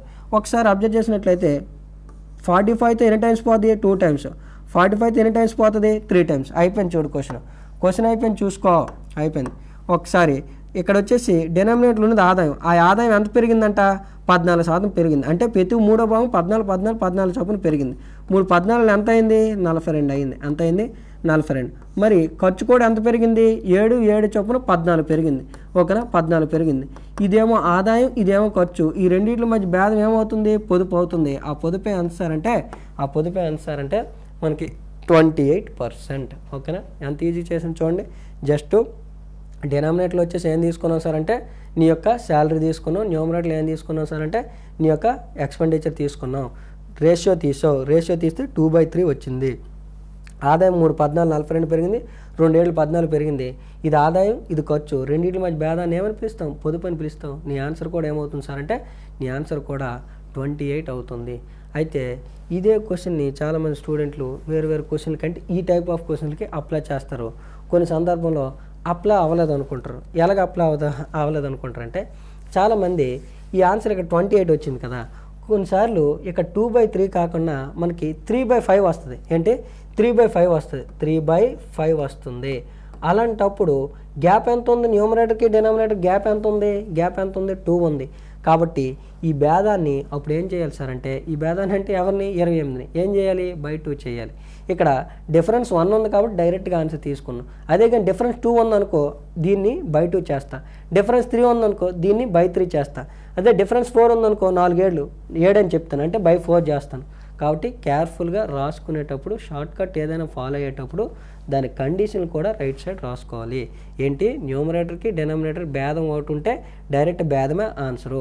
ఒకటి కాకుండా ఇంకా 2 ఉంటే ఆ భేదాన్ని /2 చేయాలా, 3 ఉంటే /3 చేయాలా, 4 ఉంటే /4 చేయాలి. అంతే తప్ప సార్ అని పుస్తకం కొట్టుకొచ్చి వర్కౌట్ అవ్వలేదని గోలెట్టకూడదు. ఓకేనా? రైట్. ఒకసారి చూడు. The average of 11 players of a cricket team is increased by 2 months when 2 of them aged 18 years and 20 years respectively. 20 years are replaced by 2 new players. Find the average age of the new players. చాలా easiest question, చిన్న tricky question అంతే, అంతకుమించి ఏం లేదు. ఓకేనా? ఏమన్నాడు? 11 players ఉన్నటువంటి ఒక క్రికెట్ టీం ఉందంట. అందులో 18 ఏజ్ ఉన్నటువంటి ఒక వ్యక్తి, 20 ఏజ్ ఉన్నటువంటి ఒక వ్యక్తి వెళ్ళిపోయారు. అంటే ఇద్దరు వెళ్ళిపోయారు. మొత్తం 38 సంవత్సరాలు గల వాళ్ళు వెళ్ళిపోయి వాళ్ళ ప్లేస్లో ఎవరు వచ్చారు సార్? కొత్తగా మరొక ఇద్దరు వచ్చారంట. దానివల్ల యావరేజ్ పెరిగిందా తగ్గిందా? ఏమైంది? పెరిగింది. ఓకే, యావరేజ్ ఏమైంది? పెరిగింది. ఎన్ని మంత్స్ పెరిగింది? 2 మంత్స్ పెరిగింది. యావరేజ్ అంటే ఏ ఒక్కడికో పెరగదు, గ్రూప్లో అందరూ ఉన్నారు కాబట్టి అందరికీ పెరుగుతుంది ఆ ఎఫెక్ట్. ఒకడు ఇన్ అయినా ఒకడు అవుట్ అయినా ఏదైనా సరే ఎఫెక్ట్ అనేది అందరి మీద పడుతుంది. యావరేజ్ లెసన్ ఏం నేర్చుకున్నాం? Average means equal distribution. ఓకేనా? యావరేజ్ అంటే ఏంటి? Equal distribution. కాబట్టి ఇక్కడ వచ్చేసి మనకి ఇక్కడ 38 సంవత్సరాల వయసు ఉన్న వాళ్ళు ఇద్దరు వెళ్ళిపోయారంట. వాళ్ళ ప్లేస్లో మరొక ఇద్దరు వస్తే యావరేజ్ ఏమైందంట 2 పెరిగిందంట. ఎంతమందికి? 11 మందికి పెరిగింది. అంటే ఒకడికి 2 నెలలు పెరిగిందంటే మొత్తం టీంలో ఎంతమంది ఉన్నారు? 11 మంది. 11 మందికి కూడా 11 రోజులు 22 మాసాలు పెరిగిందనమాట. ఎందుకు ఇదంతా జరిగింది? ఎవరైతే 38 సంవత్సరాలు వాళ్ళు వెళ్ళిపోయారో వాళ్ళ ప్లేస్ని భర్తీ చేస్తూ కొత్తగా మరొక ఇద్దరు వచ్చినారు. ఓకేనా? కొత్తగా మరొక ఇద్దరు వచ్చారు. కాబట్టి అంటే ఆ 38ని కవర్ చేస్తూ మిగిలిన వాళ్ళ యొక్క యావరేజ్ని 2 పెంచగలిగారంటే ఆ 38ని వీళ్ళు బ్యాలెన్స్ చేస్తారు. ఎవరైతే కొత్తగా వచ్చారో వాళ్ళు బ్యాలెన్స్ చేశారు. బ్యాలెన్స్ చేస్తూ ఇంకా ఒక్కొక్కరికి 2 డేస్ చొప్పున పెంచగలిగారంటే అవి ఒక 22 నెలలు ఎక్స్ట్రా తీసుకొచ్చారు. ఆ కొత్తగా వచ్చిన వాళ్ళ యొక్క మొత్తం ఏజ్ ఎంత అవుతుంది సార్ అంటే మరి పాత వాళ్ళు ఇద్దరి యొక్క వయసుని అంటే 38 సంవత్సరాలని వీళ్ళు కవర్ చేస్తూ ఇంకా ప్రతి ఒక్కడికి 2 మాసాలు పెంచగలిగినారంట. ఓకేనా? 2 మాసాలు పెంచగలిగారంటే అప్పుడు కొత్తగా వచ్చిన పర్సన్స్ యొక్క మొత్తం వయసు ఎంత అవుతుంది సార్ అంటే వాళ్ళిద్దరూ వెళ్ళిపోయిన వాళ్ళ యొక్క వయసు ప్లస్ వీళ్ళు ఎక్స్ట్రా తీసుకొచ్చినటువంటి వయసు అంటే కొత్తగా వచ్చిన వాళ్ళ యొక్క మొత్తం ఏజ్ అంతా 38 + 22 months. మరి యావరేజ్కి ఫార్మాట్ సార్ అంటే రాసుల మొత్తము బై రాసుల సంఖ్య అంటే some of observations by number of observations. అప్పుడు నీకు ఏమవుతుంది సార్ అంటే 2 19లు 38, 2 11 మాసాలు 22 మాసాలు. కాబట్టి మన ఆన్సర్ వచ్చేసి 19 సంవత్సరాల 11 మాసాలు అనేది కొత్తగా వచ్చిన వ్యక్తుల యొక్క సగటు ఏజ్. ఓకేనా? సగటు ఏజ్ అనమాట. Okay, next. An aeroplane flies from A to place B at a speed of 500 km/h. On the return journey, its speed is 700 km/h. The average speed of the aeroplane for the entire journey is. చూడండి, ఒక aeroplane అంట ఏ అనే ప్రదేశం నుంచి B అనే ప్రదేశానికి వెళ్ళింది. ఏ అనే ప్రదేశం నుంచి బి అనే ప్రదేశానికి వెళ్ళి ఆ బి అనే ప్రదేశానికి అగైన్ మళ్ళీ రిటర్న్ జర్నీ వచ్చిందంట. అయితే ఇక్కడ ఏంటి కాన్స్టెంట్? ఇక్కడ ఏం కాన్స్టెంట్ అంటే ఇటు నుంచి వెళ్ళింది అంత దూరం, అటు నుంచి వచ్చింది కూడా అంతే దూరం. కాకపోతే ఇటు నుంచి స్పీడ్ ఎంత సార్ అంటే 500 km/h. ఎంత? 500 km/h. మరి రిటర్న్లో వచ్చిన స్పీడ్ ఎంత సార్ అంటే రిటర్న్లో వచ్చిన స్పీడ్ సార్ ఎంత సార్ అంటే 700 km/h. ఓకేనా? 700 km/h. మరి ఎప్పుడైనా సరే 2 సమాన దూరాలు వచ్చేటప్పుడు సగటు వేగానికి ఫార్ములా ఏంటి సార్ అంటే 2 సమాన దూరాలు, వెళ్ళిన దూరం సమానం, వచ్చిన దూరం సమానం. అలా రాను పోను దూరాలు సమానం అయ్యేటప్పుడు 2 సమాన దూరాలు వస్తే యావరేజ్ స్పీడ్కి ఫార్ములా ఏంటి సార్ అంటే 2xy by x + y. 2xy by x + y. మరి 2కి 2 వేసేస్తాను. x అంటే 500. x అంటే ఎంత సార్? 500. x అంటే 500. y అంటే ఎంత? 700. Return speed. 2 సమ్ చేస్తే ఎంత వస్తుంది? 1200. 2 సమ్ చేస్తే ఎంత వస్తుంది? 1200 వస్తుంది. 2 సమ్ చేస్తే 1200 వస్తుంది. ఒకసారి అబ్జర్వ్ చేయి. ఇక్కడ ఉన్నటువంటి 500లో జీరోలకి ఇక్కడ జీరోలకి క్యాన్సిల్. 2తో ఎన్ని టైమ్స్ పోద్ది? 6 టైమ్స్ పోద్ది. ఓకేనా? 2తో 2 6 12. ఇక్కడ వచ్చేసి మళ్ళీ నీకు ఎంత ఉంది? 700 ఉంది. ఎంత ఉంది? 700 ఉంది. డినామినేట్లో ఎంత ఉంది? ఇక్కడ డినామినేట్లో వచ్చేసి మనకి 700 కాదు, ఎందుకంటే 3500 ఉంటుంది. 5 × 700 కదా, 3500 ఉంటుంది. 3500 ఉంటుంది. కాబట్టి ఇక్కడ 3500/6. ఇక్కడ 6 5లు 30, 6 5లు 30, 6 8లు 48, 6 3లు 18. 2/6 అంటే 1/3. 2/6 అంటే 1/3. కాబట్టి ఆన్సర్ ఏమవుతుంది సార్ అంటే 583 అండ్ 1/3 అనేది మన యొక్క ఆన్సర్. చాలామంది ఆన్సర్ వచ్చేసి ఇది పెడుతుంటారు, ఇది కాదు. 2/6 అక్కడ 2/6 ఇట్ ఈజ్ నథింగ్ బట్ 1/3. ఓకేనా? 2/6 ఇట్ ఈజ్ నథింగ్ బట్ 1/3 అనమాట. కాబట్టి కేర్ఫుల్గా ఉండండి. మనం చాలా వరకు క్వశ్చన్లు ఏం చేస్తుంటామంటే ఎగ్జామినేషన్లో మనకు వచ్చిన ఆన్సర్లు కూడా తప్పు పెడుతుంటాం అనమాట. టెంప్ట్ చేయడానికి ఫస్ట్ ఆప్షన్లు సెకండ్ ఆప్షన్లు ఇస్తుంటాడు. ఇక్కడ రిమైండర్ అంతా చేయగా ఇక్కడ 20 ఉంది, 6 3లు 18, ఇంకెంత ఉంటుంది? 2. 2/6ని జనాలు కాస్త ఓవర్లుక్లో 2/3గా గుర్తుపెట్టుకొని ఇది ఆన్సర్ పెట్టేస్తారు అనమాట. కాదు, 2/6 అంటే ఇట్ ఈజ్ నథింగ్ బట్ 1/3. కాబట్టి our answer is 583 1/3. Okay, right. Next 14th question. ఇటువంటి క్వశ్చన్లు వచ్చేటప్పుడు గుర్తుపెట్టుకోండి, ఎవరి యొక్క డినామినేటర్ ఉంది వాళ్ళ యొక్క వాల్యూ. అంటే x/5 = y/8 అన్నాడు కదా. అంటే ఎప్పుడు కూడా గుర్తుపెట్టుకోండి, ఎవరి కింద ఉన్న వాల్యూ వాళ్ళదే. అంటే x/5 అంటే x యొక్క వాల్యూ 5, y/8 అంటే y యొక్క వాల్యూ మనకి 8గా తీసుకోవాలి, గుర్తుపెట్టుకోండి. లేదు క్రాస్ మల్టిప్లికేషన్ చేసినా నీకు వచ్చేది అదే. కానీ ఇక్కడ నీకేం అడుగుతున్నాడు? ఇక్కడ ఏం అడుగుతుంది సార్ అంటే x + 5కి ఓకేనా, x + 5కి రేషియో ఇంకెవరికి అడుగుతున్నాడు? y + 8కా వై ప్లస్ 8కి అడుగుతున్నాడు. ఓకే, చూడు ఎంత ఈజీగా సాల్వ్ చేయొచ్చు. ఎక్స్ అంటే ఏమని చెప్పాను నీకు, 5 అని చెప్పాను. 5 + 5 ఏమవుతుంది, 10 అవుతుంది. ఓకేనా. వై అంటే ఎంత అని చెప్పాను, 8. 8 + 8 ఎంత అవుతుంది, మళ్ళీ నీకు 16 వస్తుంది. ఈ రెండింటి రేషియో అడుగుతున్నాడు. 2తో ఎన్ని టైమ్స్ పోద్ది, 2 5 జా 2 8 జార్. కాబట్టి మన యొక్క ఆన్సర్ ఏమవుతుంది సార్ అంటే 5:8 అనేది మన యొక్క answer. That means option D is our answer. ఓకేనా. నెక్స్ట్ మరొక క్వశ్చన్ చూడండి. 15th Anand and Deepak started a business investing ₹22,500 and 35,000 respectively. Out of a total profit of ₹13,800, Deepak's share is. ఓకేనా. ఇక్కడ ఇద్దరు వ్యక్తులు ఉన్నారు. ఆనంద్ అనే పర్సన్ ఉన్నాడు, దీపక్ అనే పర్సన్ ఉన్నారు. ఇద్దరు కూడా వేరు వేరు మొత్తాలని ఇన్వెస్ట్మెంట్ చేశారు. సంవత్సరాంతంలో వచ్చేటటువంటి సొమ్మునంట వాళ్ళు 13,800 సొమ్ము వస్తే అందులో దీపక్ యొక్క షేర్ ఎంత అని అడుగుతున్నాడు. ఎప్పుడైనా సరే ఈ యొక్క పార్ట్నర్షిప్ క్వశ్చన్లు వచ్చేటప్పుడు జస్ట్ మీరు గుర్తుపెట్టుకోండి, ఒకే ఒక ఫార్ములా ఉంటుంది. ఓకేనా. A investment into A time is to B investment into B time, B investment into B time. ఓకేనా. A investment into A time is equal to ratio B investment into B time. ఇక్కడ ఈ రేషియోలో మనకి పెట్టుబడుల యొక్క నిష్పత్తి ఏ విధంగా ఉంటుందో లాభాల నిష్పత్తి కూడా దానికి ప్రపోర్షన్గానే ఉంటుంది. కాబట్టి ఇక్కడ ఏ యొక్క ఇన్వెస్ట్మెంట్ ఎంత, ఏ యొక్క ఇన్వెస్ట్మెంట్ 22,500 సంవత్సరాంతం అంటాను. కాబట్టి టైం పీరియడ్ ఎంత, 1 year. బి యొక్క ఇన్వెస్ట్మెంట్ ఎంత సార్ అంటే 35,000. ఎంతమ్మా, 35,000. టైం పీరియడ్ ఎంత, 1 year. ఓకేనా. టైం పీరియడ్ వచ్చేసి 1 year. ఒకసారి క్యాన్సిలేషన్ చేసినట్లయితే 25తో ఎన్ని టైమ్స్ పోతుంది అంటే 9 టైమ్స్ పోద్ది. 25తో ఎన్ని టైమ్స్ పోతుంది సార్ అంటే 14 టైమ్స్ పోద్ది. మరి ఇద్దరికీ వచ్చినటువంటి మొత్తం లాభాల భాగాలు ఎలాగున్నాయి, 23 parts. మన ప్రకారం 23 parts స్టేట్మెంట్ ప్రకారం. ఓకేనా. స్టేట్మెంట్ ప్రకారం వాళ్ళిద్దరికీ వచ్చినటువంటి సొమ్ము ఎంత, మనకి 13,800 వచ్చింది. అయితే క్వశ్చన్ ఏం అడుగుతుండో, ఎవరి షేర్ అడుగుతుండో, దీపక్ అడుగుతున్నాడు. కాబట్టి మనకి 14 parts వాల్యూ ఎంతో కనుక్కోవాలన్నమాట. 14 parts వాల్యూ ఎంతో కనుక్కోవాలి. ఇక్కడ వచ్చేసి దీంతో ఇది ఎన్ని టైమ్స్ పోతుంది అంటే 6 టైమ్స్ పోతుంది. జీరోలు ఉన్నాయి కాబట్టి 600 టైమ్స్ పోతుంది.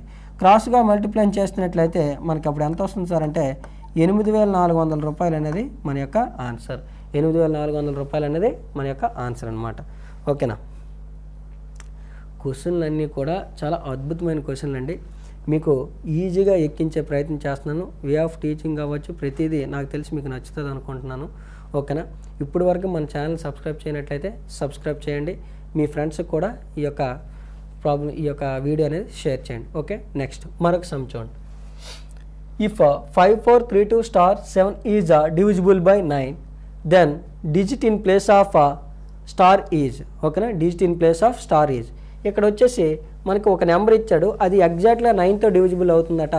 అయితే ఒక బ్లాంక్ ఇచ్చాడంటే స్టార్ పెట్టేసి ఒక బ్లాంక్ ఇచ్చాడు, అక్కడ ఏ నెంబర్ వస్తే ఇది ఎగ్జాక్ట్గా 9తో తెగుతుందో అడుగుతున్నాడు. చాలా dead easy question. Last time SSC GDలో ఈ క్వశ్చన్ కూడా మనకి అడగడం అనేది జరిగింది, ఈ ప్యాటర్న్.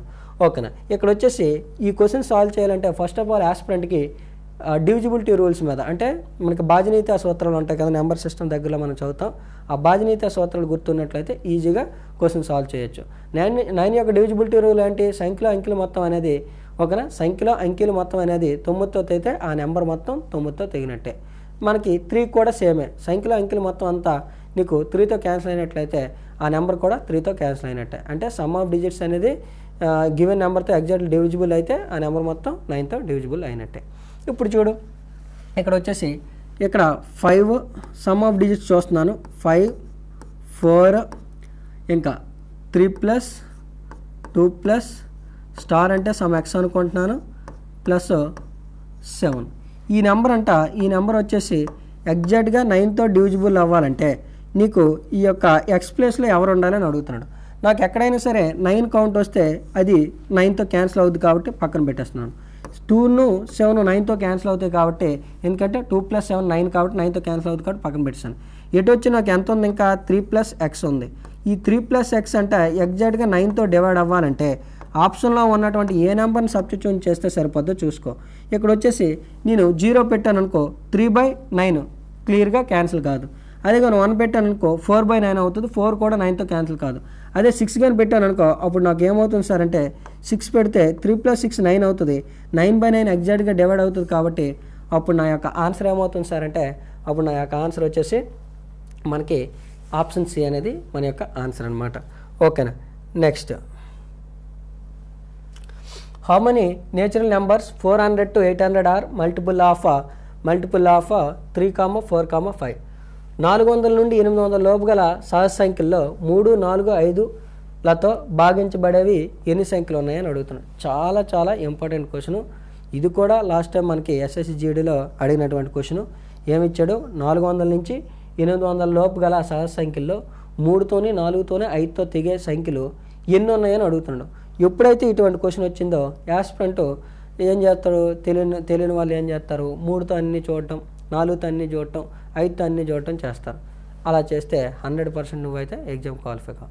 ఎందుకంటే అట్లా చేయాల్సిన పనే లేదు. కాబట్టి ఎలా చేయాలి ఈ క్వశ్చన్ అంటే జస్ట్ 3, 4, 5 వచ్చాయి కాబట్టి అన్నిటితో చెక్ చేయడం కష్టం కాబట్టి వాటికి ఒక కసా తీసేసుకో. ఓకేనా. వాటికి 3తో 4తో 5తో తెగే ఒక నెంబర్ తీసుకో, దాంతో చెక్ చేస్తే నీకు పని ఈజీ అయిపోద్ది అనమాట. ఈ అన్నిటితో తెగే నెంబర్ ఎవరున్నారు, ఎల్సిఎం 60. కాబట్టి నేను దీంతో సెపరేట్ చెక్ చేసి దీంతో సెపరేట్ చెక్ చేసి దీంతో ఇవన్నీ చెక్ చేసుకుంటూ పోతే చాలా టైం అవుతుంది. కాబట్టి ఈ ఉమ్మడిగా ఈ అన్నిటితో క్యాన్సిల్ అయ్యే నెంబర్ ఒకటి ఉంటుంది, దాంతో చెక్ చేస్తాను. అంటే 60తో చెక్ చేస్తే 3తో చెక్ చేసినట్టే, 4తో చెక్ చేసినట్టే, 5తో కూడా చెక్ చేసినట్టే. కాబట్టి మనకు ఒక రేంజ్ ఇచ్చాడు. ఏమిచ్చాడు, 400 నుంచి ఎక్కడ వరకు ఇచ్చాడు, 400 నుంచి 800 మధ్యలో నీకు 60తో తెగవి ఫస్ట్ చూసుకో. ఓకేనా. ఇవన్నిటితో చూడడం కంటే ఎవరితో చూడమంటున్నాను, 60తో. నెక్స్ట్ 400 ఎలాగా కాదు కాబట్టి 400కి ఇమీడియట్గా నెక్స్ట్ వచ్చేటటువంటి 420 అనేది నీకు 60తో క్యాన్సిల్ అవుతుంది ఫస్ట్. నెక్స్ట్ వచ్చేది ఎవరు, 480 కూడా నీకు 60తో క్యాన్సిల్ అవుతుంది. అట్లా ముందుకెళ్తే నీకు 780 వరకు తీయొచ్చు అనమాట. 780 కూడా దేంతో క్యాన్సిల్ అవుతుంది సార్ అంటే నీకు 60తో క్యాన్సిల్ అవుతుంది, ఎందుకంటే 13 సార్లు పోద్ది కాబట్టి. మరి ఇక్కడ వచ్చేసి నువ్వు అబ్జర్వ్ చేసినట్లయితే 420, 480, 540 అలా 60 గ్యాప్తో వెళ్తుంది. మరి కామన్గా 60 గ్యాప్లో ఉంటే కామన్ గ్యాప్ ఉంటే అది అందులో ఉన్నట్టు, అది అర్థమెటిక్ ప్రోగ్రెషన్లో ఉన్నట్టు. కామన్ గ్యాప్ ఉంటే అందులో ఉన్నట్టు, అర్థమెటిక్ ప్రోగ్రెషన్లో ఉన్నట్టు. మరి అర్థమెటిక్ ప్రోగ్రెషన్లో ఉన్నప్పుడు మన క్వశ్చన్ ఏం అడుగుతుండో అలాంటి సంఖ్యలు ఎన్ని ఉన్నాయని అడుగుతుండే తెగేవి. మరి నెంబర్ ఆఫ్ టర్మ్స్ నీకు కావాలి. నెంబర్ ఆఫ్ టర్మ్స్ ఎప్పుడైనా కావాలి అంటే అర్థమెటిక్ ప్రోగ్రెషన్లో ఉన్నప్పుడు నెంబర్ ఆఫ్ టర్మ్స్ ఎప్పుడైనా కావాలి అంటే ఏం చేయాలి సార్ అంటే last minus first by common difference +1 అనేటటువంటి ఫార్ములా గుర్తుపెట్టుకుంటే సరిపోద్ది అనమాట. ఏం చెప్తున్నాను, నెంబర్ ఆఫ్ టర్మ్స్కి షార్ట్కట్ ఫార్మ్ ఏం గుర్తుపెట్టుకోవాలి నువ్వు. ఓకేనా. షార్ట్కట్ ఫార్మ్ ఏం గుర్తుపెట్టుకోవాలి సార్ అంటే last minus first by difference +1. ఇప్పుడు లాస్ట్ మైనస్ ఫస్ట్ ఎంత, 780 నుంచి 420 తీస్తే ఎంత, 360. కామన్ డిఫరెన్స్ ఎంత అని చెప్పాను, 60. కామన్ డిఫరెన్స్ ఎంత, 60. పక్కన ఏమన్నా +1. ఇప్పుడు ఒకసారి క్యాన్సిలేషన్ చేసినట్లయితే ఏమవుతుంది, క్యాన్సిలేషన్ చేస్తే మనకి ఈ 60తో ఎన్నిసార్లు పోద్ది అంటే 6 సార్లు. 6 + 1 ఎంత అవుతుంది సార్ అంటే మనకి ఆన్సర్ వచ్చేసి 7 అనమాట. ఆన్సర్ అంతా 7. ఆప్షన్ మిస్టేక్ కాబట్టి ఆన్సర్ వచ్చేసి ఇది కొంచెం కరెక్షన్ చేసుకోండి. ఇది వచ్చేసి ఆప్షన్ సి అనేది మన యొక్క answer. Option C is our answer. ఓకేనా. జస్ట్ ఏం గుర్తుపెట్టుకుంటారు, ఎప్పుడైనా సరే ఇచ్చేటటువంటి డేటా అనేది నీకు అర్థమెటిక్ ప్రోగ్రెషన్లో ఉంటే నీకు నెంబర్ ఆఫ్ టర్మ్స్ కావాలి అంటే last minus first by difference +1 అనేది నెంబర్ ఆఫ్ టర్మ్స్కి ఉన్నటువంటి ఫార్ములా చాలా ఈజీగా సాల్వ్ చేసుకోవచ్చు. ఓకేనా. Next, A and B working separately can do a piece of work in 9 days, 12 days respectively. If they work for a day alternatively, A beginning, in how many days the work will be completed? చాలా important question అనమాట. Alternative days మీద పక్కాగా క్వశ్చన్లు అడుగుతారు. చాలా వరకు కొంతమంది స్టూడెంట్లు ఈ యొక్క ఆల్టర్నేటివ్ డేస్ క్వశ్చన్ని కన్ఫ్యూజ్ అయ్యి వదిలేయటం అనేది జరుగుతుంది. మీరు ఏమీ కన్ఫ్యూజ్ అవ్వాల్సిన పని లేదు. పక్కాగా ఆల్టర్నేటివ్ డేస్ మీద క్వశ్చన్ అయితే ఈసారి కూడా మీకు అడగడానికి అయితే ఛాన్స్ ఉంది. ఎవరైతే ఎస్ఎస్సి జీడీకి ప్రిపేర్ అవుతున్నారో మీరు పక్కాగా ఈ యొక్క టైమ్ అండ్ వర్క్లో సింపుల్గా అవ్వాలనుకుంటే A time taken B time taken ఇచ్చేసి డైరెక్ట్గా ఇచ్చేస్తాడు. లేదనుకుంటే మనకి బ్రేకింగ్ ఇస్తాడు అనమాట. అంటే ఏ కొన్ని రోజులు చేశాడు మానేశాడు, బి కొత్తగా వచ్చాడు ఇలాగిస్తాడు. లేదనుకుంటే ఇప్పుడు ఇచ్చినట్టు ఆల్టర్నేటివ్ డేస్ ఇస్తాడు. ఇంకా లేదనుకుంటే మనకి ఈ యొక్క men women children men boys ఈ స్టైల్ క్వశ్చన్ అయినా ఇస్తారు. ఇంకా లేదనుకుంటే వర్క్ వేజెస్ కూడా క్వశ్చన్లు అనేవి రావడానికి ఛాన్స్ ఉంటుంది. మ్యాక్సిమం మనకి ఆల్టర్నేటివ్ డేస్ మీద షూర్గా వేరు షిఫ్ట్లు అవ్వచ్చు, ఏదో ఒక షిఫ్ట్లు అయితే ఆల్టర్నేటివ్ డేస్ మీద క్వశ్చన్ అయితే పక్కాగా వస్తుంది. చూడండి ఎంత ఈజీ. ఇక్కడ వచ్చేసి ఏ అనే పర్సన్ 9 డేస్లో చేయగలడు, బి అనే పర్సన్ వచ్చేసి 12 డేస్లో చేయగలుగుతారు. క్వశ్చన్ ఏం చెప్తుంది, అయితే ఏతో పని ప్రారంభమయ్యి రోజు విడిచి రోజు వాళ్ళిద్దరూ పని చేస్తే ఆ పని ఎన్ని రోజుల్లో పూర్తవుతుంది అని అడుగుతున్నాడు. చూడండి ఎంత ఈజీ. ఇక్కడ వచ్చేసి రెండిట్లకి కసాగ్ ఎంత సార్ అంటే, రెండిట్లకి కసాగ్ ఎంత అంటే మనకి 36 అనేది కసాగ్ అనమాట. ఆ రెండిట్లకి ఆ 2 నెంబర్ల కసాగ్ ఎంత 36. అంటే ఆ కసాగే మొత్తం పనిగా మనం ఊహించుకోవాలి. ఓకేనా, 36 యూనిట్ల పని ఉంది. ఇక్కడ వచ్చేసి ఏ వచ్చేసి ఏతో ఎన్ని టైమ్స్ పోద్ది 9 4 కాబట్టి ఏ ఒక రోజుకి 4 యూనిట్లు చేయగలడు. బి ఎన్ని, బి వచ్చేసి 12 3 అంటే బి ఒక రోజుకి ఎన్ని యూనిట్లు చేయగలడు 3 యూనిట్లు చేయగలడు. అంటే ఫస్ట్ డే ఎవరు చేస్తున్నారు, ఏ చేస్తున్నారు. సెకండ్ డే ఎవరు చేస్తున్నారు, సెకండ్ డే ఎవరు చేస్తున్నారు, సెకండ్ డే వచ్చేసి బి చేస్తాడు. మళ్ళీ ఫోర్త్ డే ఎవరు చేస్తారు, బీనే. 6th డే కూడా ఎవరు చేస్తారు ప్రతి రెండో రోజుకి, బీనే. 8th డే కూడా ఎవరు చేస్తారు, అగైన్ బి. కాబట్టి ఎవ్రీ ఈవెంట్ డేలో ఎవరు చేస్తున్నారు సార్ అంటే మనకి బి అనే వ్యక్తి వర్క్ చేస్తున్నారు. ఓకేనా, ఎవ్రీ ఈవెంట్ డే అంటే second day, 4th day, 6th day, 8th day, 10th day ఇలాంటి రోజుల్లో ఎవరు చేస్తున్నారంటే రెండో వ్యక్తి చేస్తున్నాడు. ఇక్కడ వచ్చేసి మొదటి రోజు ఏ చేశాడు, రెండో రోజు బి చేస్తే 2 రోజులకి ఇద్దరు కలిపి 2 రోజుల్లో ఎంత వర్క్ని ఫినిష్ చేస్తారు సార్ అంటే 7 పార్ట్స్ వర్క్ని కంప్లీట్ చేస్తారు. టార్గెట్ ఎన్ని పార్ట్స్ 36 పార్ట్స్. ఎప్పుడైనా సరే ఈ క్వశ్చన్ని ఇటువంటి క్వశ్చన్లు వచ్చేటప్పుడు ఓకేనా మీకు అర్థం కావాలనుకుంటే మీకు అర్థం కావాలని చెప్తున్నాను. ఓకేనా, మీకు అర్థం కావాలని ఎట్లా చెప్తాను. 2 రోజులకి ఎన్ని యూనిట్లు అయింది, 2 రోజులకి ఎన్ని యూనిట్లు అయిందంటే 7 అయింది. మరొక 2 రోజులకి ఎంత అవుద్ది, మరొక 7 అవుతుంది. మరొక 2 రోజులకి ఎంత అవుద్ది, మరొక 7 అవుతుంది. ఓకేనా, మరొక 7. అలానే మరొక 2 రోజులకి ఎంత అవుద్ది, మరొక 7 అవుతుంది. మరొక 2 రోజులకి ఎంత అవుద్ది, మరొక 7. ఇంకో 2 రోజులకి ఎంత అవుద్ది, ఇంకొక 7 అవుతుంది. ఇలా చేయకూడదు అసలు. ఓకేనా, అర్థం కావాలని చెప్పడం కానీ. ఓకేనా, ఇలా 5 రోజులు 10 రోజులకి 7 5 35 యూనిట్లు అవుద్ది. మన టార్గెట్ ఎంత, 36. మరి ఈ 5 రోజులు 10వ రోజు అంటే ఈవెంట్ అంటే ఎవడో చేసినాడు, బి అనే వ్యక్తి చేస్తాడు. మరి ఈవెంట్ డే బి చేస్తాడు అంటే 10th డే బి చేస్తాడు. 10th డే బి చేసేటప్పటికి 7 5 35 యూనిట్లు అయిపోయింది. టార్గెట్ ఏమో 36 యూనిట్లు అయిపోయిందేమో 35 యూనిట్లు. ఇంకా రిమైనింగ్ ఎంత ఉంది సార్, 1 యూనిట్ ఉంది. అది ఎవరు చేయాలి, నెక్స్ట్ డే 11th డే ఎవరు చేయాలంటే మనకి ఏ చేయాలి. ఏ ఒక రోజుకి ఏ వచ్చేసి ఒక రోజుకి 4 యూనిట్లు చేయగలడు. అంత చేయాల్సిన అవసరం ఉందా, అంత లేదు మనకి. జస్ట్ 36కి 35 అయిపోయింది. ఎందుకంటే 7 5 35 యూనిట్లు అయిపోయింది. 1 యూనిటే చేయాలి అంటే 4 పార్ట్లు చేయగలడు. కానీ టార్గెట్ మనకి 1 పార్ట్ ఉంది. మరి 4 పార్ట్లకి ఒక రోజు టైం టేకింగ్ తీసుకుంటే 1 పార్ట్కి ఎంత పడుతుంది సార్ అంటే క్రాస్ మల్టిప్లై చేస్తే మనకి ఆ యొక్క ఏ అనే పర్సన్ 1/4 డే పడుతుంది. అంటే ఇవి ఒక 10 డేస్, ఇదొక 1/4 డే. ఇదంతా చేస్తే టైం టేకన్ అవుతుంది అనమాట. కాబట్టి ఇవన్నీ మీకు చూపించాలని చేయడం.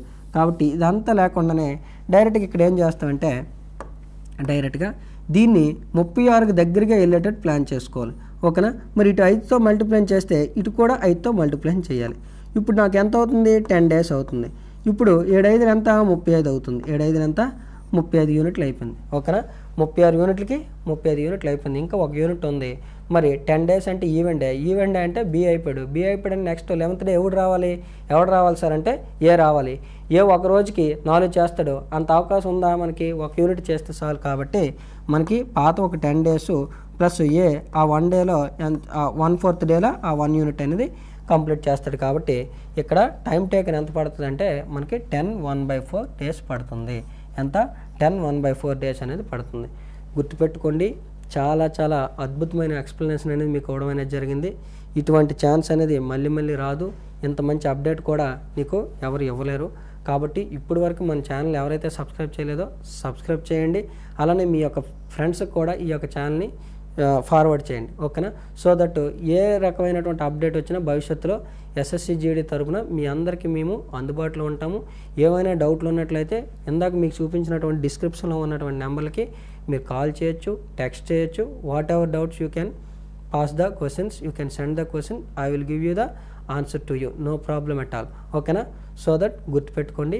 Thank you for watching. మరి మనకి ఫస్ట్ గ్రాండ్ టెస్ట్లో 17th క్వశ్చన్ చూసుకున్నట్లయితే ఇక్కడ మనకి the curved surface area of the right circular cone of the height 84 centimetre and base diameter is the 70 centimetre is given. So Telugu medium చూసుకుని ఎత్తు అనేది 84 centimetres ఇచ్చాడండి. భూమి యొక్క వ్యాసం అనేది దాని యొక్క బేస్ యొక్క వ్యాసం అనేది 70 సెంటీమీటర్స్ ఇవ్వడం జరిగింది. అలాగే అయితే శంకు యొక్క వక్రతల వైశాల్యం ఎంత? మరి మనం శంకు యొక్క వక్రతల వైశాల్యానికి ఫార్ములా ఏంటంటే అందరికీ తెలుసు. ఫస్ట్ ఆఫ్ ఆల్ ఇక్కడ మనం దీని యొక్క శంకుని తీసుకుందాం ఒకటి. ఓకేనండి. మరి శంకు తీసుకున్నట్లయితే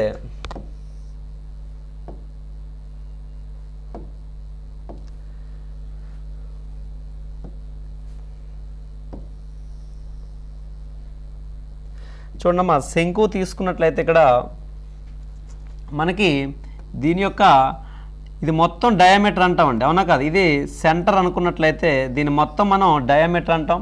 ఇందులో ఓన్లీ సెంటర్ నుంచి ఈ వృత్త పరిధిపైకి గీసినటువంటి దాన్ని మనం ఏమంటాం అంటే రేడియస్ ఆర్ అని చెప్తాం. అంటే మొత్తం అయితే మనకి ఎంత ఇచ్చాడు సార్? మనకి 70 ఇచ్చారు. సో ఓన్లీ ఆర్ అయితే ఎంత అవుతుందంటే 35 cm సెంటీమీటర్ అవుతుంది. అలాగే మనకి ఈ హైట్ ఇచ్చాడు సార్. మనకి ఈ హైట్ ఎంత ఇచ్చాడంటే మనకి ఈ హైట్ ఎంత అంటే 84 అనేది ఇవ్వడం జరిగింది. బట్ ఇక్కడ మనకి ఏదైనా ఒక కోన్ యొక్క నువ్వు వైశాల్యం కర్వ్డ్ సర్ఫేస్ ఏరియా కట్టాలి అంటే ఫార్ములా ఏంటి సార్? మనకి π × r × l.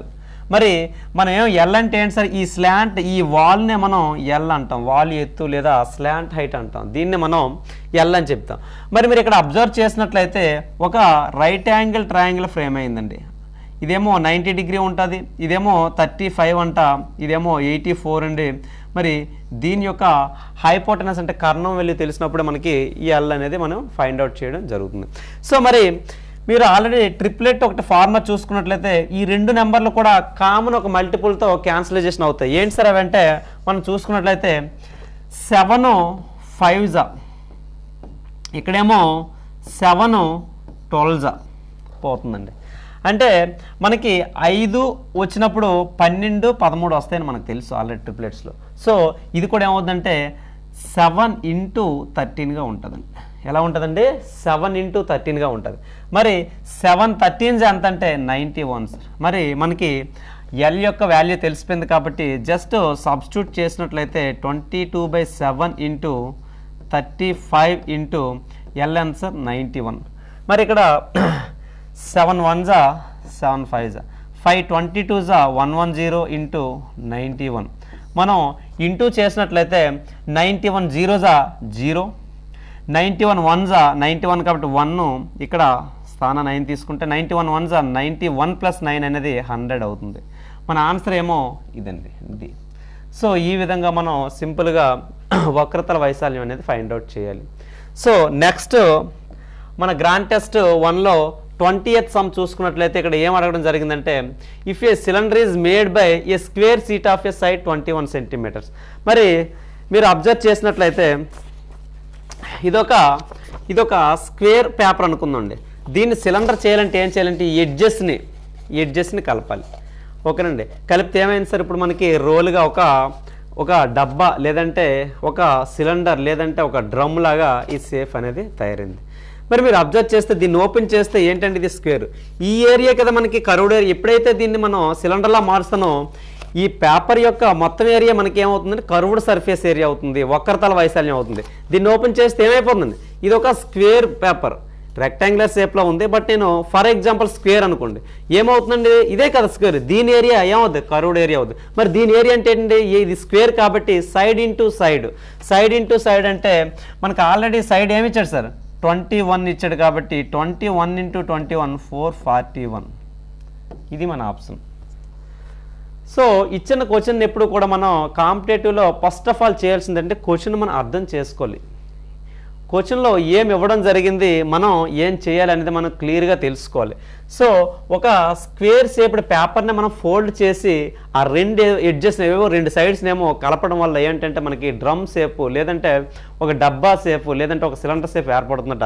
అయితే ఆ సిలిండర్ యొక్క వక్రతల వైశాల్యం అంటే ఏదైతే రోల్ అయిందో దాని వైశాల్యాన్ని అడిగాడు. మరి ఆ రోల్ అయింది ఏంటండి, ఇండైరెక్ట్లీ డైరెక్ట్లీ ఏమవుతుందండి, ఆ పేపరే ఫోల్డ్ అవుతుంది, పేపర్ యొక్క ఏరియా కర్వ్డ్ సర్ఫేస్ ఏరియా మనకు అవుతుంది. కాబట్టి సో ఏదైతే ఇక్కడ ఇచ్చిన పేపర్ యొక్క సైడ్ ఏ కాబట్టి పేపర్ యొక్క area equals to curved surface area. So ఇది మనం గ్రాండ్ టెస్ట్ 1లో రెండు క్వశ్చన్స్ అనేవి నార్మల్గా మీకు అందరికీ తెలుసు 2 to 3 క్వశ్చన్స్ అనేవి రావడం జరుగుతుంది. ఓకేనా, thank you. Next reasoning question ఒకసారి అబ్జర్వ్ చేసినట్లయితే రీజనింగ్ ఏమిచ్చాడు ఒకసారి అబ్జర్వ్ చేయండి. సిరీస్ ఇచ్చినట్లుంది. క్రింది ఇచ్చిన శ్రేణిలో ప్రశ్నార్థకం స్థానంలో వచ్చేటటువంటి సంఖ్యను గుర్తించమంటున్నాడు. జనరల్గా ఇక్కడ ఉండేటటువంటి ఒక నెంబర్ని నువ్వు అబ్జర్వ్ చేసినట్లయితే పర్సంటేజ్లో మనం చూస్తాం అనమాట. 11 1/9%, 12.5%, 14 2/7%, 16 2/3% అనేవి మనం జనరల్గా పర్సంటేజ్ అనే టాపిక్లో చూస్తాం. అటువంటి దాన్ని బేస్ చేసుకొని ఇక్కడ క్వశ్చన్ అనేది ఇవ్వడం జరిగింది. ఒకసారి నువ్వు అబ్జర్వ్ చేసినట్లయితే 11 1/9 అంటే మనకేమని తెలుసు, 1/9 అని తెలుసు. ఎంత, 1/9. మరి 12.5 అంటే మనకేమని తెలుసు, 1/8 అని తెలుసు. అలానే 14 2/7% అంటే మనకేమని తెలుసు, 1/7 అని తెలుసు. 16 2/3 అంటే ఏమని తెలుసు, 1/6 అని తెలుసు. అంటే ఇదంతా నువ్వు ఒకసారి అబ్జర్వ్ చేసినట్లయితే ఒక ఆర్డర్లో ఉంది కదా, 9 8 7 6. నెక్స్ట్ వచ్చేది ఏంటి, నెక్స్ట్ వచ్చేది 1/6 తర్వాత వచ్చేటటువంటి ఆర్డర్ ఏంటి సార్ అంటే 1/5. మరి 1/5 అంటే ఏమొస్తుంది సార్ అంటే 20% లేదా 20 అనేది మనకి ఆన్సర్గా వస్తుంది. ఓకేనా, చాలా చాలా ఈజీ క్వశ్చన్ అనమాట. చాలా వరకు స్టూడెంట్లు ఒక్కసారిగా భిన్నాల్లో సిరీస్ అయినప్పటికీ, అందులోని మిక్స్డ్ ఫ్రాక్షన్లో సిరీస్ అయినప్పటికీ కొంచెం మొత్తంలో టెన్స్గా ఫీల్ అవుతారు. కానీ చాలా చాలా ఈజియెస్ట్ క్వశ్చన్స్ అనమాట. చాలా వరకు నీకు ఎగ్జామినేషన్లో కూడా ఈ టైప్ ఆఫ్ క్వశ్చన్సే అడుగుతూ ఉంటాడు. నీకు ఈ యొక్క ఎగ్జామినేషన్ ఒత్తిడి వల్ల చాలా వరకు వచ్చిన క్వశ్చన్లే తప్పు చేస్తూ వస్తాం అనమాట. ఓకేనా, రైట్. మరొక క్వశ్చన్ చూడండి, సెకండ్ క్వశ్చన్ రీజనింగ్లో. ఇక్కడ ఇచ్చేసి మనకి అగైన్ మళ్ళీ నెంబర్ సిరీస్ అనేది క్వశ్చన్ ఇవ్వడం అనేది జరిగింది. 255, 366, 479, 684. నెక్స్ట్ క్వశ్చన్ మార్క్ ఏంటని అడుగుతున్నాడు. ఒకసారి నువ్వు నెంబర్లు అబ్జర్వ్ చేసినట్లయితే కొంచెం డబల్గా కనిపిస్తున్నాయి. ఓకేనా, ఇంకొంచెం క్లియర్గా అబ్జర్వేషన్ చేసినట్లయితే మనకి ఇందులో స్క్వేర్ నెంబర్లో ఉండేటట్టు ఒకసారి మనకు అర్థం అవుతుంది. ఎక్కడ ఒకసారి చూడు ఎలా ఉన్నాయి స్క్వేర్ నెంబర్లు అనేవి. ఒకసారి నువ్వు చూసినట్లయితే ఇక్కడ వచ్చేసి 5 యొక్క స్క్వేర్ ఎంత, 25. 5 యొక్క స్క్వేర్ ఎంత, 25. ఇక్కడ 6 యొక్క స్క్వేర్ ఎంత, 36. 6 యొక్క స్క్వేర్ ఎంత, 36. అలానే 7 యొక్క స్క్వేర్ ఎంత, 49. ఓకేనా, 49 అంటే మిడిల్ నెంబర్ని మిడిల్లో తీసుకొని దాని యొక్క స్క్వేర్ని లెఫ్ట్ రైట్గా 2 డిజిట్ని స్ప్లిట్ చేశాడు అనమాట. 8 యొక్క స్క్వేర్ ఎంత, 8 యొక్క స్క్వేర్ వచ్చేసి 64. కాబట్టి 6 4 లెఫ్ట్ రైట్ తీసుకున్నాడు అనమాట. సేమ్ లాజిక్కే మనం ఏ ఆప్షన్లో వర్కౌట్ అవుతుందో చూద్దాం. 1 యొక్క స్క్వేరు 1, ఇదైతే మనకి 8 9లో రావు. మళ్ళీ 1 యొక్క స్క్వేరు 1, మరి 9 8లు రావు. మరి 9 యొక్క స్క్వేరు 81 అనేది సరిపోతుంది. కాబట్టి మన యొక్క ఆన్సర్ వచ్చేసి option C is our answer. చాలా వరకు రీజనింగ్లో చిన్న చిన్న ట్రిక్కీ క్వశ్చన్లే ఉంటాయి. కాబట్టి నువ్వేం చేయాలిరా అంటే నెంబర్ ఆఫ్ క్వశ్చన్స్ అనేవి ప్రాక్టీస్ చేసినట్లయితే, రిపీటెడ్గా టెస్ట్లు అనేవి అటెంప్ట్ చేసినట్లయితే లాజిక్స్ అనేవి వెంటనే మనకి తడతాయి. సో దట్ క్వశ్చన్ కూడా చాలా ఫాస్ట్గా ఆన్సర్ చేయొచ్చు. నీకు అర్థమెటిక్ అంటే కొన్నిసార్లు రీజనింగే చాలా టైం కిల్లింగ్ అనమాట. ఎందుకంటే థాట్ వస్తే జస్ట్ 2 సెకండ్లు అయిపోతుంది.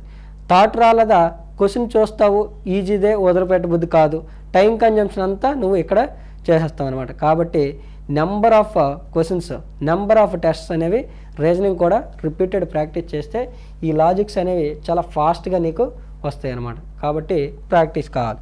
నెక్స్ట్ మరొక క్వశ్చన్ చూడండి. మరొక క్వశ్చన్ లాస్ట్ టైం అయితే ఈ టైప్ మోడల్ ఎన్ని ఇచ్చాడో తెలియదబ్బా. ఈ టైప్ మోడల్ అయితే రిపీటెడ్గా ఇచ్చాడు అనమాట. గివెన్ సెట్, ఓకేనా. వాడు ఎనాలజీని బేస్ చేసుకొని ఒక సెట్ ఆఫ్ నెంబర్స్ అనేవి ఫ్రేమ్ చేసి సేమ్ లాజిక్కే మనకి ఆప్షన్లో ఏం ఫాలో అవుతుందని చెప్పేసి క్వశ్చన్స్ అనేవి అడగటం అనేది జరిగింది. ఇక్కడ ఒకసారి అబ్జర్వ్ చేయండి. ఇక్కడ క్వశ్చన్ ఏమంటున్నాడంటే క్రింద ఇచ్చిన సెట్ను అనుసరిస్తున్నటువంటి సెట్ను గుర్తించండి. అంటే ఇది ఒక ప్యాటర్న్ ఫాలో అవుతుందంట, అదే ప్యాటర్న్ ఏ ఆప్షన్ ఫాలో అవుతుందని అడుగుతున్నాడు. ఓకేనా. ఒకసారి నువ్వు అబ్జర్వ్ చేసినట్లయితే నెంబర్లు చాలా క్లోజ్గా ఉన్నాయి, అంటే తక్కువగా ఉన్నాయి, తక్కువ దగ్గరగా ఉన్నాయి. కాబట్టి నేను ఫస్ట్ ఏం చెక్ చేస్తాను సార్ అంటే డిఫరెన్స్ అనేది చెక్ చేస్తాను. ఇక్కడి నుంచి ఇక్కడికి ఎంత 5 డిఫరెన్స్, ఇక్కడి నుంచి ఇక్కడికి ఎంత 4 డిఫరెన్స్, ఇక్కడి నుంచి ఇక్కడికి ఎంత 3 డిఫరెన్స్. అంటే డిఫరెన్స్ ఎలా ఉంది సార్ అంటే మొదటి దానికి నెక్స్ట్ దానికి ఎలా ఉందంటే 5, 4, 3 అనేటటువంటి ఒక ఆర్డర్ని ఫాలో అయ్యింది. మరి సేమ్ ఆర్డర్ ఫాలో అవుతున్నటువంటి ఆప్షన్ ఏదో చూద్దాం. ఇక డిఫరెన్స్ ఎంత ఉందో డిఫరెన్స్ వచ్చేసి 4, ఇక డిఫరెన్స్ వచ్చేసి ఎంత 6. ఓకేనా, మనకు అనుకున్నటువంటి ఆర్డర్ అయితే ఇక్కడ కనిపించలేదు కాబట్టి అందాలు దీని పక్కన పెడదాం. ఓకేనా, నెక్స్ట్ ఇక్కడ వచ్చేసి డిఫరెన్స్ ఎంత 4, ఇక్కడ వచ్చేసి డిఫరెన్స్ ఎంత 6. ఓకేనా, 4, 6, ఇక్కడ డిఫరెన్స్ ఎంత 2. మనకు అనుకున్నటువంటి డిఫరెన్సెస్ అయితే ఇక్కడ కనిపించట్లేదు కాబట్టి అందాలు ఎలిమినేట్ చేశాను. నెక్స్ట్ ఇక్కడ వచ్చేసి ఎంత 4 వస్తుంది, ఇక్కడ వచ్చేసి 4 వస్తుంది, ఇక్కడ వచ్చేసి ఎంత వస్తుంది మనకి 2 వస్తుంది. ఓకే, ఇక్కడ వచ్చేసి 2 వస్తుంది, ఇక్కడ వచ్చేసి ఎంత వస్తుంది అగైన్ యు ఆర్ గెటింగ్ 2. కానీ మనకు వచ్చేటటువంటి డిఫరెన్స్ ఎలా వచ్చింది మనకి 5, 4, 3 వచ్చింది కాబట్టి దీన్ని కూడా అందాక నేను పక్కన పెడుతున్నాను. ఇక్కడ ఒకసారి అబ్జర్వ్ చేసినట్లయితే 31కును 26కి గ్యాప్ ఎంత 5, ఎంత 5. అలానే 26కి 22కి గ్యాప్ ఎంత 4. అలానే ఈ రెండింటి గ్యాప్ ఎంత 3.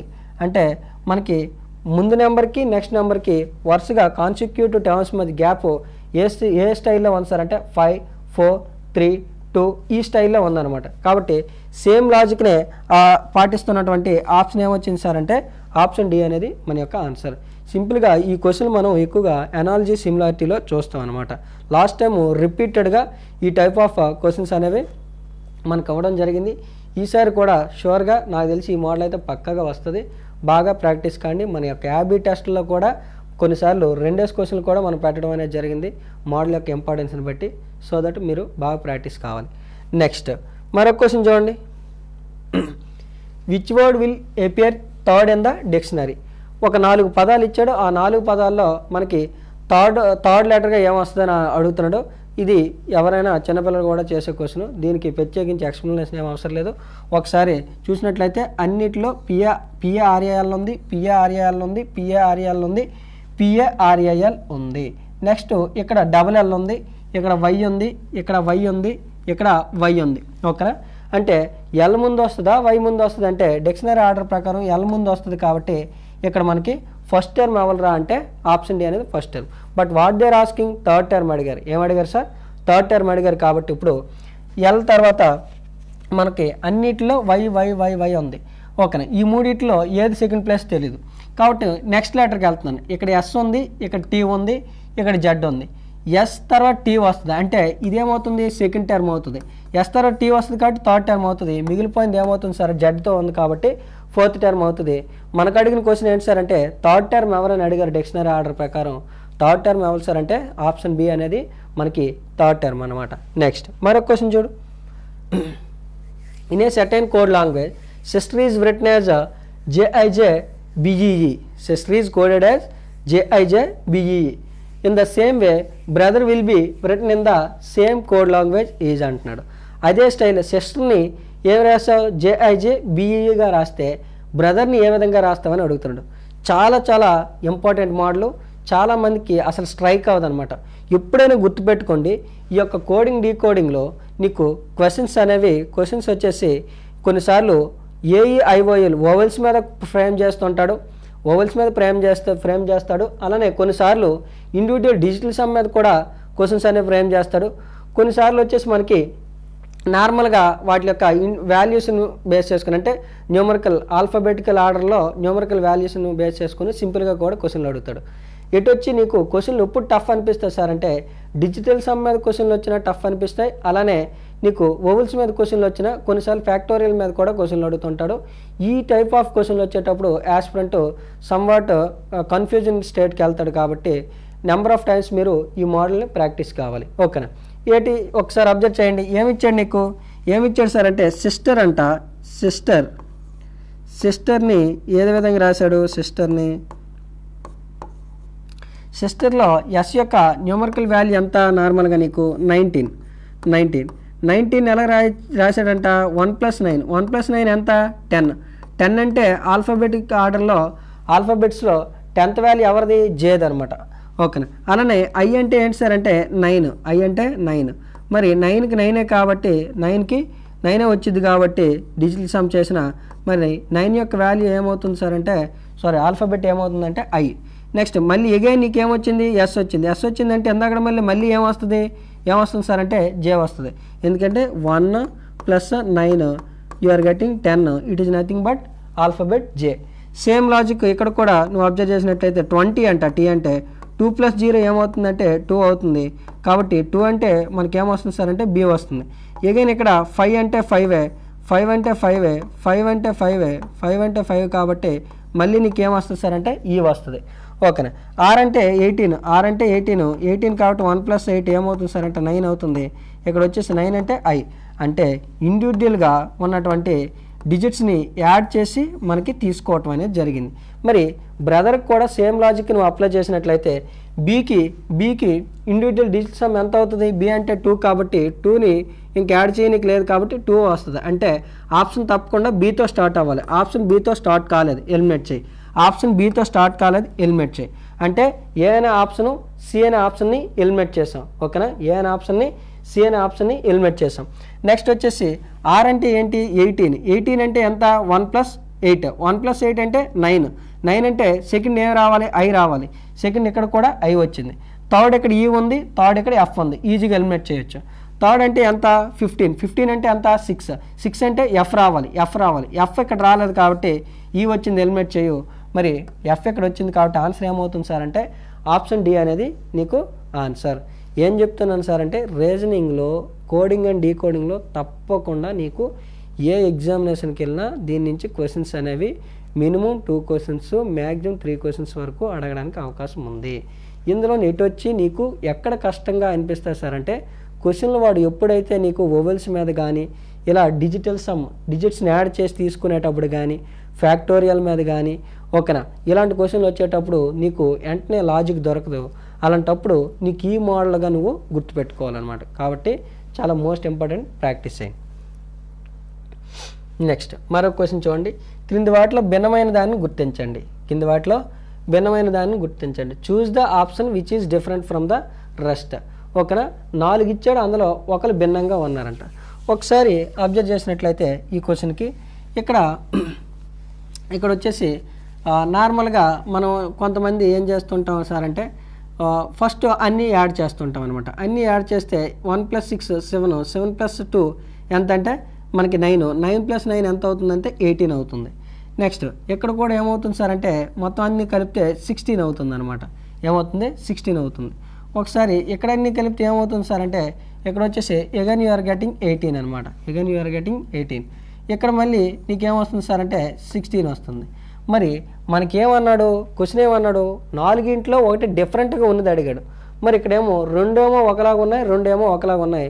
అంటే మనం వెళ్ళేటటువంటి అప్రోచ్ అనేది రాంగ్ అని అర్థమవుతుంది. ఏంటి? 2 సమ్ చేస్తే అన్ని అంకెల్ని నేను కలిపి కూడితే ఇక్కడ 18 వచ్చింది, ఇక్కడ 18 వచ్చింది, ఇక్కడ 16 వచ్చింది, ఇక్కడ 16 వచ్చింది. మరి నాకు 4 ఒకలే డిఫరెంట్గా ఉంటారన్నారు. మరి ఇక్కడేమో 2 సేమ్, 2 సేమ్గా ఉన్నాయి. మరి ఈ లాజిక్ ప్రకారం నేను వెళ్తే ఆన్సర్ నేను చేయలేకపోతున్నాను అనమాట. నెక్స్ట్ మరొక ప్యాటర్న్ చూద్దాం. ఓకేనా. ఏ ప్యాటర్న్కి వెళ్ళాడు అనేది ఒకసారి అబ్జర్వ్ చేద్దాం. ఈసారి ఒకసారి నువ్వు అబ్జర్వ్ చేసినట్లయితే ఇక్కడ వచ్చేసి 1 + 6 ఎంత అంటే 7, 7 + 2 ఎంత అంటే మనకి 9 వస్తుంది. 7 + 2 ఎంత? 9. ఆ 9 అనేది ఇక్కడ ఉందా లేదా? ఆ 9 అనేది ఇక్కడ ఉంది.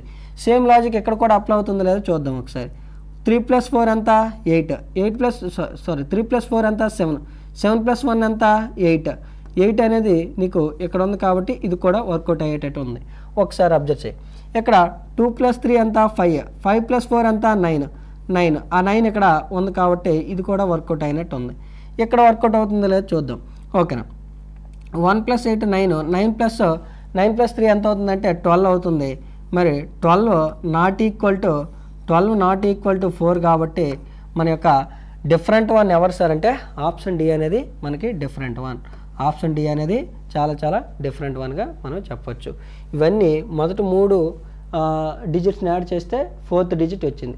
ఇక్కడ కూడా మొదట 3 డిజిట్ని యాడ్ చేస్తే 4th వన్ వచ్చింది. ఇక్కడ కూడా సేమ్ లాజిక్. మరి ఇక్కడ సేమ్ లాజిక్ అప్లై చేస్తే అప్లై అవ్వట్లేదు కాబట్టి అదే మనకి డిఫరెంట్ వన్గా గుర్తుపెట్టుకోవాలి. ఓకేనా. నెక్స్ట్ అనదర్ ఇంపార్టెంట్ టాపిక్ అనమాట. మళ్ళీ చెప్పాల్సింది, బాగా మీరు కూడా ప్రాక్టీస్ చేయాల్సింది. లాస్ట్ టైం ఎవ్రీ షిఫ్ట్లో ఈ యొక్క స్టేట్మెంట్ అండ్ కన్క్లూజన్ నుంచి బిట్ అనేది ఇవ్వడం జరిగింది. అలాగని ఇది చాలా డెడ్ ఈజీ టాపిక్. చాలామంది కన్ఫ్యూజ్ అవుతారు, కానీ కన్ఫ్యూజ్ అవ్వాల్సిన పనే లేదు. చాలా చాలా ఈజీగా చెప్పుకోవచ్చు ఈ టాపిక్ని. చాలా ఈజీగా క్వశ్చన్స్ ఆన్సర్ చేయొచ్చు. చూడండి ఏమి ఇచ్చాడు సార్ అంటే స్టేట్మెంట్స్ ఇచ్చాడు ఒక 3, కన్క్లూజన్స్ రైటే రాంగా అడుగుతున్నాడు అనమాట. ఏమి ఇచ్చాడు అనేది ఒక్కసారి అబ్జర్వ్ చేద్దాం.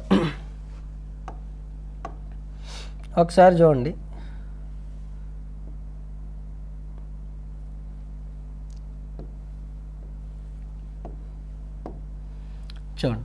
ఏమిచ్చాడు? సమ్ రూమ్స్ ఆర్ చైర్స్ అన్నాడు. సమ్ రూమ్స్ ఆర్ చైర్స్ అన్నాడు. Some rooms are chairs. Some rooms are chairs. Some rooms are chairs అన్నాడు. నెక్స్ట్ ఏమన్నాడు సార్ మనకి? ఆల్ రూమ్స్ ఆర్ టేబుల్స్ అన్నాడు. ఆల్ రూమ్స్ ఆర్ టేబుల్స్ అన్నాడు. All rooms are tables. ఓకేనా. Next ఏమన్నాడు మనకి? All tables are fans అన్నాడు. All tables are fans అన్నాడు. ఆల్ టేబుల్స్ ఆర్ ఫ్యాన్స్ అన్నాడు. Sorry, all tables are fans అన్నాడు. ఓకేనా. ఒకసారి గుర్తుపెట్టుకో. Some rooms are chairs. ఓకేనా. Next all rooms are tables. All rooms are tables. All rooms are tables. All tables are fans. All tables are fans అనమాట. ఓకేనా. All tables are fans. ఇప్పుడు ఈ యొక్క ఇచ్చిన డేటాకి మనం డ్రా చేయాల్సిన వెన్ డయాగ్రామ్ అయితే ఇది అనమాట. All some rooms are chairs, all rooms are tables, all tables are fans. ఇప్పుడు క్వశ్చన్ ఏం అడుగుతుండో? సమ్ ఫ్యాన్స్ ఆర్ చైర్ అన్నాడు. ఏమన్నాడు? Some fans are chair. ఒక్కసారి నువ్వు అబ్జర్వ్ చేసినట్లయితే చైర్కి ఫ్యాన్కి లింక్ ఉందా లేదా చూసుకో. ఇక్కడ వచ్చేసి ఫ్యాన్ ఉంది, ఫ్యాన్ వచ్చేసి ఇక్కడ లింక్ అవుతుంది. ఇదంతా ఈ బార్డర్ అంతా ఏమవుతుంది సార్ అంటే సమ్ రూమ్స్ ఆర్ చైర్ అని చదవచ్చు. ఇదే బార్డర్ని సమ్ టేబుల్స్ ఆర్ చైర్ అని చదవచ్చు. ఇదే బార్డర్ని some fans are chair, some chairs are fan అని కూడా చదవచ్చు. గుర్తుపెట్టుకో, కరెక్ట్గా వినాలి. ఓకేనా. ఇటువంటి క్వశ్చన్లు డెడ్ ఏజీ, ఇటువంటివి కూడా చాలామంది తప్పు చేస్తూ ఉంటారు. ఎంతకన్నా ఆత్మహత్య మరి ఇంకోటి ఉండదు అనమాట ఈ క్వశ్చన్ తప్పు చేస్తే. ఓకే. ఈ ఏరియా ఏంటి? చైర్తో రూమ్ని కనెక్ట్ చేయొచ్చు, చైర్తో టేబుల్ కనెక్ట్ చేయొచ్చు, చైర్తో మనం ఫ్యాన్ కూడా కనెక్ట్ చేస్తున్నాం.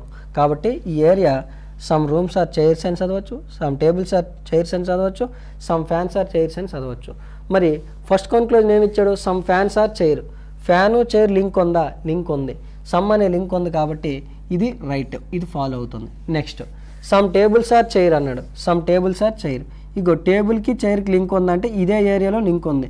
అంటే లింక్ ఉందంటే రిలేషన్ ఉంది. రిలేషన్ ఉంది కాబట్టి ఈ కన్క్లూజన్ కూడా ఈ యొక్క స్టేట్మెంట్ ఫాలో అవుతుంది. మరి 1 ఫాలో అవుతుంది, 2 ఫాలో అవుతుంది. కాబట్టి ఆన్సర్ ఏమవుతుంది సార్ అంటే 1 and 2 ఫాలోస్ అవుతుంది. ఏమవుతుంది?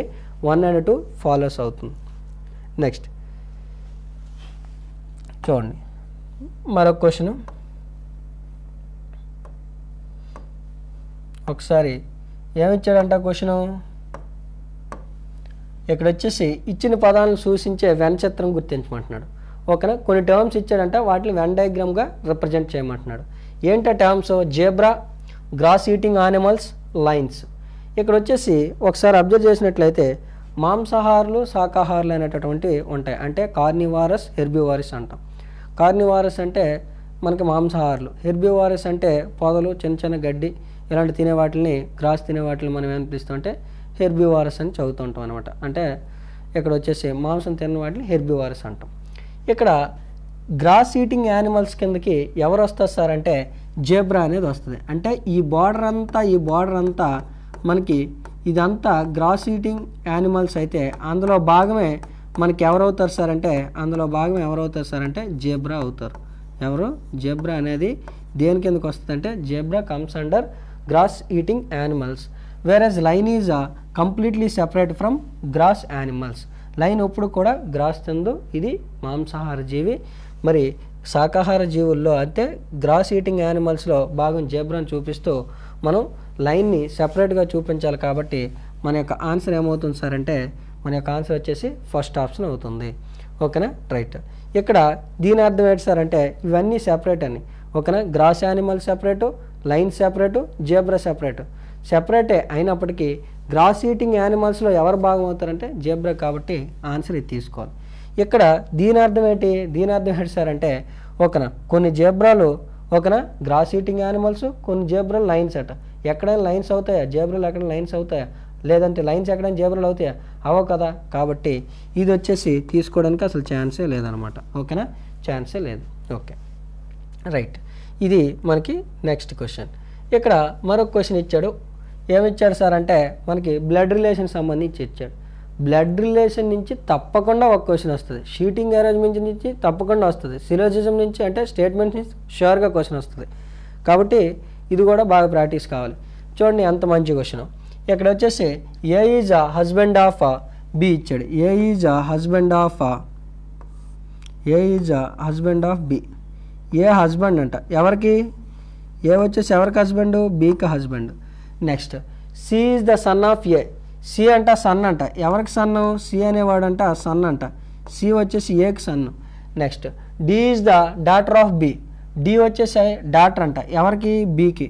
ఓకేనా, డి వచ్చేసి డాటర్ అంట, D is daughter of B. B యొక్క కుమార్తె డి అనమాట. Next F is daughter of G. F is daughter of G. G యొక్క ఎఫ్ ఈజ్ డాటర్ అంట ఎవరికి, జీకి. ఓకేనా, జీకి ఎఫ్ డాటర్ అంట, జీకి F daughter, sorry F is daughter of G. రైటే, ఎఫ్ వచ్చేసి డాటర్ ఎవరికంటే జీకి. ఆ జీ మేలో ఫిమేల్ వర్షనో మనకి ఇంకా తెలియదు.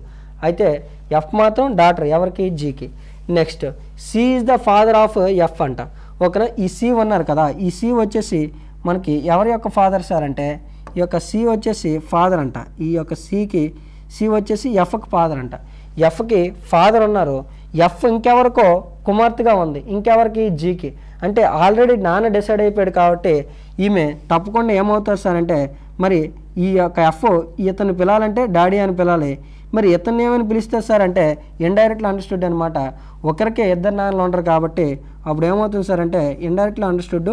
ఇతనేమో హస్బెండ్, ఇతనేమో వైఫ్, వీళ్ళిద్దరి యొక్క బేబీనే ఎఫ్ అనమాట. కాబట్టి ఇక్కడ వచ్చేసి ఎఫ్కి తండ్రి సి, అలానే ఎఫ్ యొక్క కుమార్తె ఎఫ్ అనేది జీ కుమార్తె అన్నాడు కాబట్టి జీ యొక్క జెండరు ఇండైరెక్ట్గా మనకి ఏమని అర్థమవుతుంది, వీళ్ళిద్దరికీ ఒకలే కుమార్తె, ఎవరు సీకును జీకి ఒకలే కుమార్తె.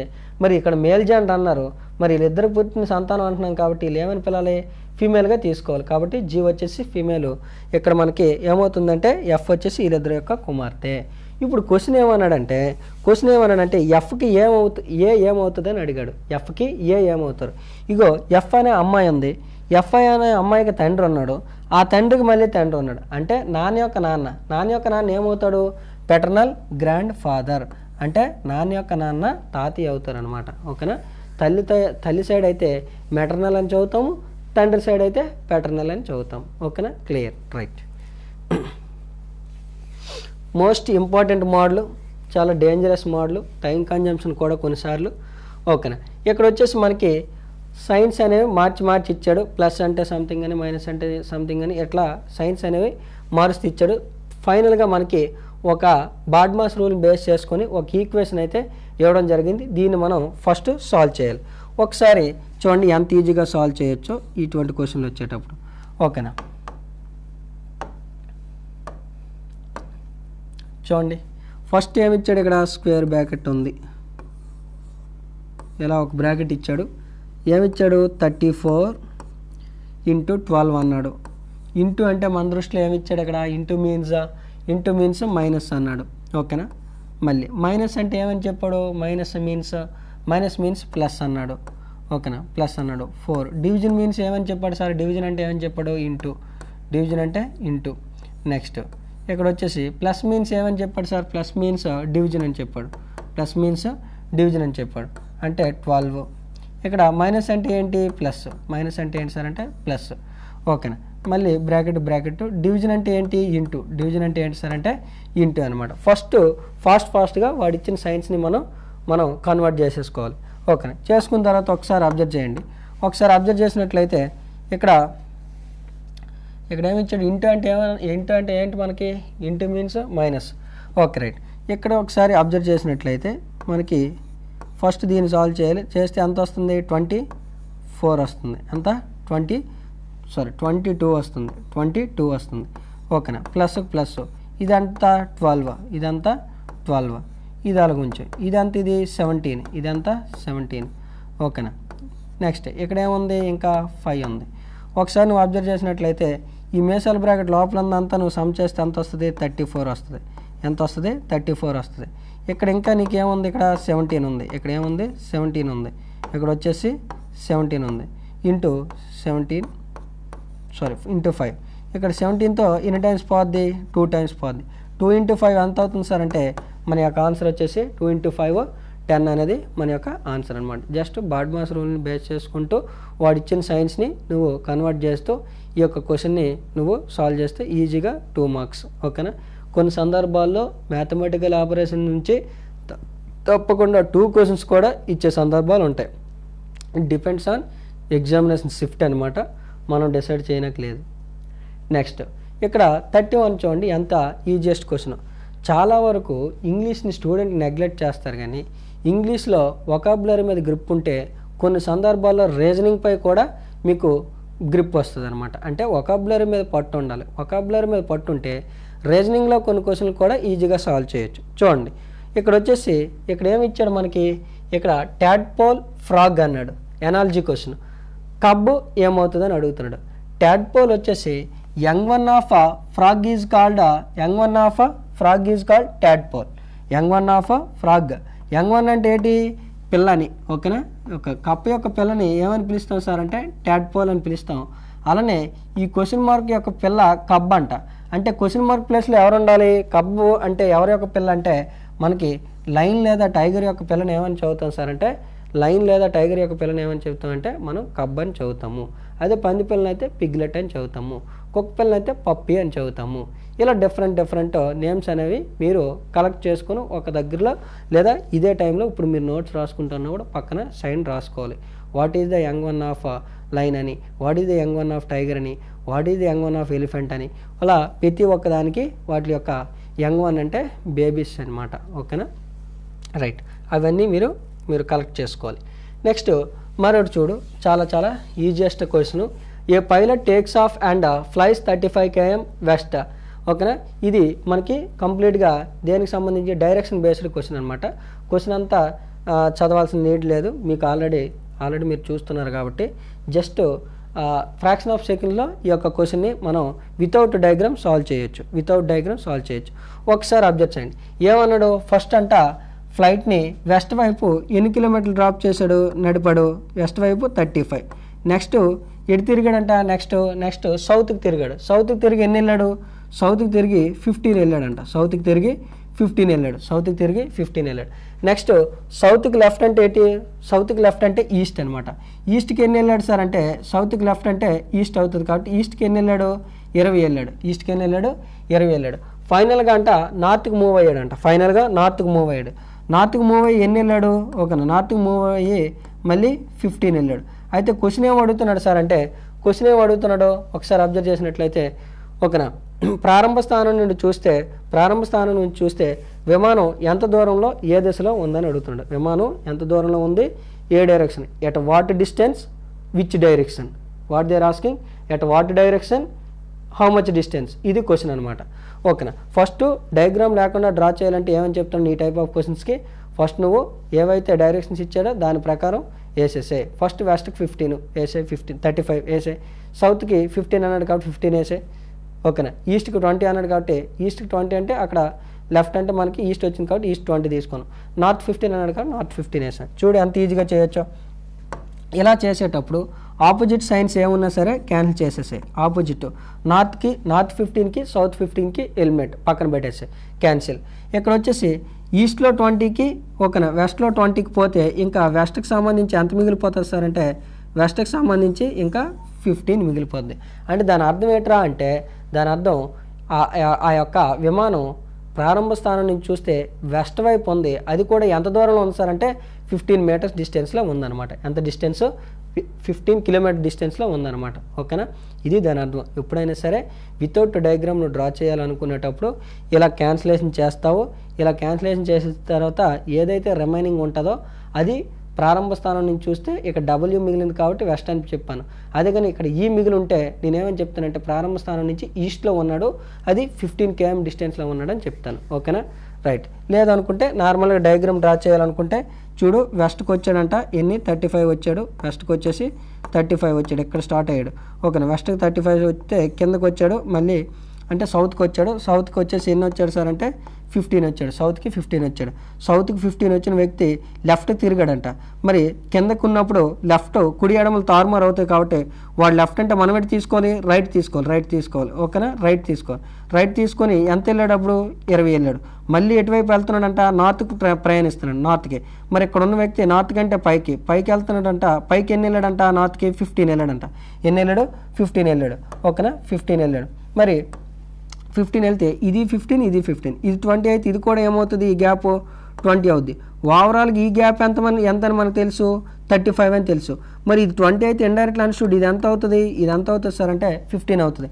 క్వశ్చన్ ఏమంటున్నాడు, ఇప్పుడు ఎక్కడ ఉన్నాడు అని అడుగుతాడు. ఇక ఇప్పుడైతే ఇలాగొచ్చాడు, ఇక్కడ ఉన్నాడు కాబట్టి అది ఏమవుతుంది సార్ అంటే మనకి అది వచ్చేసి మనకి ప్రజెంట్ ప్రారంభ స్థానం నుంచి చూస్తే అంటే ఇక్కడి నుంచి చూస్తే ఇది ఏ డైరెక్షన్ అంటే వెస్ట్ డైరెక్షన్ ఉన్నాడు, పైగా ఎంత దూరంలో ఉన్నాడు సార్ అంటే 15లో ఉన్నాడు. మరి ఈ డయాగ్రామ్ అంతా వేస్తే టైం కన్జంప్షన్ కాబట్టి జస్ట్ నేను ఏం చేస్తాను సార్ అంటే నేను ఆడిచ్చినటువంటి డైరెక్షన్ ప్రకారం న్యూమరికల్ వాల్యూస్ వేసాను, ఆపోజిట్లో ఎక్కడైనా ఉన్నా సరే క్యాన్సిల్ చేస్తాను. ఇంకా క్యాన్సిల్ కాగా మిగిలిన దాన్ని ఏమని చెప్తున్నానంటే ఎంత దూరంలో ఉన్నాడో చెప్తుంది, ఏ దిశలో ఉన్నాడో చెప్తుంది. ఎంత దూరంలో ఉన్నాడో 15 km దూరంలో ఉన్నాడు. డబ్ల్యూ అంటే ఏ దిశ, వెస్ట్ అంటే పశ్చిమంగా ఉన్నాడు. ఓకే, నెక్స్ట్ చాలా ఇంపార్టెంట్ క్వశ్చన్. ఇన్ ఏ రో of boys Rahul is sitting on 39th from the right hand and Pankaj is sitting 53 place from the left hand. Okay, ఇక్కడ ఇద్దరు వ్యక్తులు ఉన్నారు. ఎవరు, ఒకరు రాహుల్, మరొకరు వచ్చేసి పంకజ్. ర్యాంకింగ్ సంబంధించినటువంటి క్వశ్చన్ అనమాట. ఇక్కడ వీళ్ళిద్దరూ కూడా ఏం చేశారంటే వాళ్ళ యొక్క స్థానాలని తారుమారు చేసుకున్నారు, ఇంటర్చేంజ్ అయ్యారు. ఇంటర్చేంజ్ అయిన తర్వాత అంట రాహుల్ యొక్క ప్లేస్ వచ్చేసి 64 స్థానం అయిందంట. కుడివైపు నుంచి ఎంత స్థానం అయింది, 64 స్థానం అయింది. ఒకసారి అబ్జర్వ్ చేసినట్లయితే, ఒకసారి నువ్వు అబ్జర్వ్ చేయు, ఒక్కసారి అబ్జర్వ్ చేయు. ఓకేనా, రైట్. ఇలా ఒక లైన్లో ఉన్నారనుకుంటే, ఇలా ఒక లైన్లో ఉన్నారు. ఇక్కడ ఒక పర్సన్ ఉన్నారు. ఎవరెవరు వీళ్ళు, ఇద్దరు వ్యక్తులు. One is Rahul, another one is Pankaj. Rahul 39th from the right hand నుంచి కుడివైపు నుంచి రాహుల్ వచ్చేసి 39th. ఓకేనా, లెఫ్ట్ సైడ్ నుంచి పంకజ్ అనే వ్యక్తి లెఫ్ట్ సైడ్ నుంచి ఎన్నో పడతారంటే ఎడమవైపు నుంచి ఇతను వచ్చేసి 53, కుడివైపు నుంచి ఎంత అంటే 39th.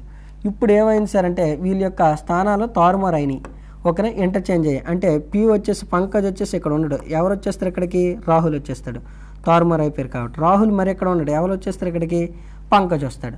అంటే లెఫ్ట్ నుంచి 53 అంతకుముందు పంకజ్ ఉండేది, ఇప్పుడు ఎవరిదైపోయింది, రాహుల్ది అయిపోయింది. అలానే రైట్ నుంచి 39th ఇంతకుముందు ఎవరిది ఉండేది, రాహుల్ది ఉండేది, ఇప్పుడు ఎవరిదైపోయింది సార్ అంటే పంకజ్ అయిపోయింది. ఇలా తారుమారు అయిపోయింది. తారుమారు అయిన తర్వాత అంట కుడివైపు నుంచి 64వ స్థానం అయింది, ఎవరిది, రాహుల్ది. ఇప్పుడు రాహుల్ ఎడమవైపు నుంచి అయితే 53, అదే వ్యక్తి కుడివైపు నుంచి ఎన్నో స్థానం అయిందంటే 64 అయిందంట. కుడివైపు నుంచి 64 అయింది. ఎడమవైపు నుంచి అయితే రాహుల్ది ఎంత సార్ అంటే ఎడమవైపు నుంచి 53, కుడివైపు నుంచి ఎంత సార్ అంటే 64. మరి ఒకే పర్సన్ది లెఫ్ట్ తెలుసు, రైట్ తెలుసు. ఒకే పర్సన్ది లెఫ్ట్ తెలిసి రైట్ తెలిస్తే టోటల్ ఫార్మ్ ఏంటని తెలుసండి సార్ మనకి, ఏం తెలుసు, లెఫ్ట్ ప్లస్ రైట్ -1. లెఫ్ట్ ఎంతరా అంటే 53, రైట్ ఎంతరా అంటే మనకి 64 -1. ఇక్కడ వచ్చేసి రెండు సమ్ చేస్తే ఎంత అవుతుంది సార్ అంటే మనకి 116 అనేది మన యొక్క ఆన్సర్. ఎప్పుడైనా గుర్తుపెట్టుకోండి, సేమ్ పర్సన్ది లెఫ్ట్ తెలిసి రైట్ తెలిస్తే లెఫ్ట్ తెలుసు రైట్ తెలుసు అనేటప్పుడు ఏమవుతుంది సార్ అంటే లెఫ్ట్ ప్లస్ రైట్ -1 అనేది టోటల్కి ఆన్సర్. ఓకేనా, ఇక్కడ లెఫ్ట్ రైట్ తెలుసు, టోటల్ అప్పుడు ఎంత వస్తుంది సార్ అంటే మనకి 116. మరి -1 ఎందుకు వేసామంటే ఒకే పర్సన్ లెఫ్ట్ నుంచి కౌంట్ చేసేస్తాను, అదే పర్సన్ రైట్ నుంచి కూడా కౌంట్ చేస్తున్నాం, 2 సార్లు కౌంట్ అయిపోతుండు, పర్సన్ మాత్రం ఒకడే కాబట్టి మనం -1 చేస్తాం. చూడండి రీజనింగ్ మరొక క్వశ్చన్.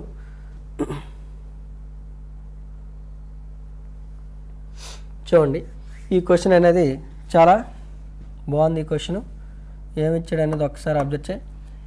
9, 12, 18 క్వశ్చన్ మార్కు 54 ఓకేనా, 54, 102 అనేది ఇవ్వడం జరిగింది ఓకేనా. రైట్, ఈ క్వశ్చన్ ఒకసారి నువ్వు అబ్జర్వ్ చేసినట్లయితే ఎప్పుడైనా నెంబర్లు దగ్గరగా ఉండేటప్పుడు డిఫరెన్స్ తీయడానికి ఇంపార్టెన్స్ డిఫరెన్స్. ఇక్కడ నేను వచ్చేసి డిఫరెన్స్ ఈ రెండింటి డిఫరెన్స్ ఎంత, ఈ రెండింటి డిఫరెన్స్ ఎంత సార్ అంటే 3 అనమాట. రెండింటి డిఫరెన్స్ ఎంత 3 ఓకేనా. 9కి ఒక 3 కలిపితే ఎంత అవుతుంది 12. దీనికి మళ్ళీ 12 కాస్త 18 అయిందంటే ఎంత కలిపినట్టు 6 కలిపినాడు. ఎంత కలిపాడు 6 కలిపాడు. అదే కానీ నాకు దీనికి ఇది డబల్ ఉంది.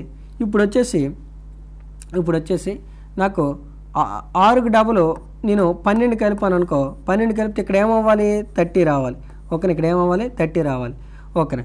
మరి 30కి 12కి డబల్ 24 యాడ్ చేస్తే 54 వస్తుందా లేదా నేను చూశాను. 54 వస్తుందా లేదంటే 54 వస్తుంది.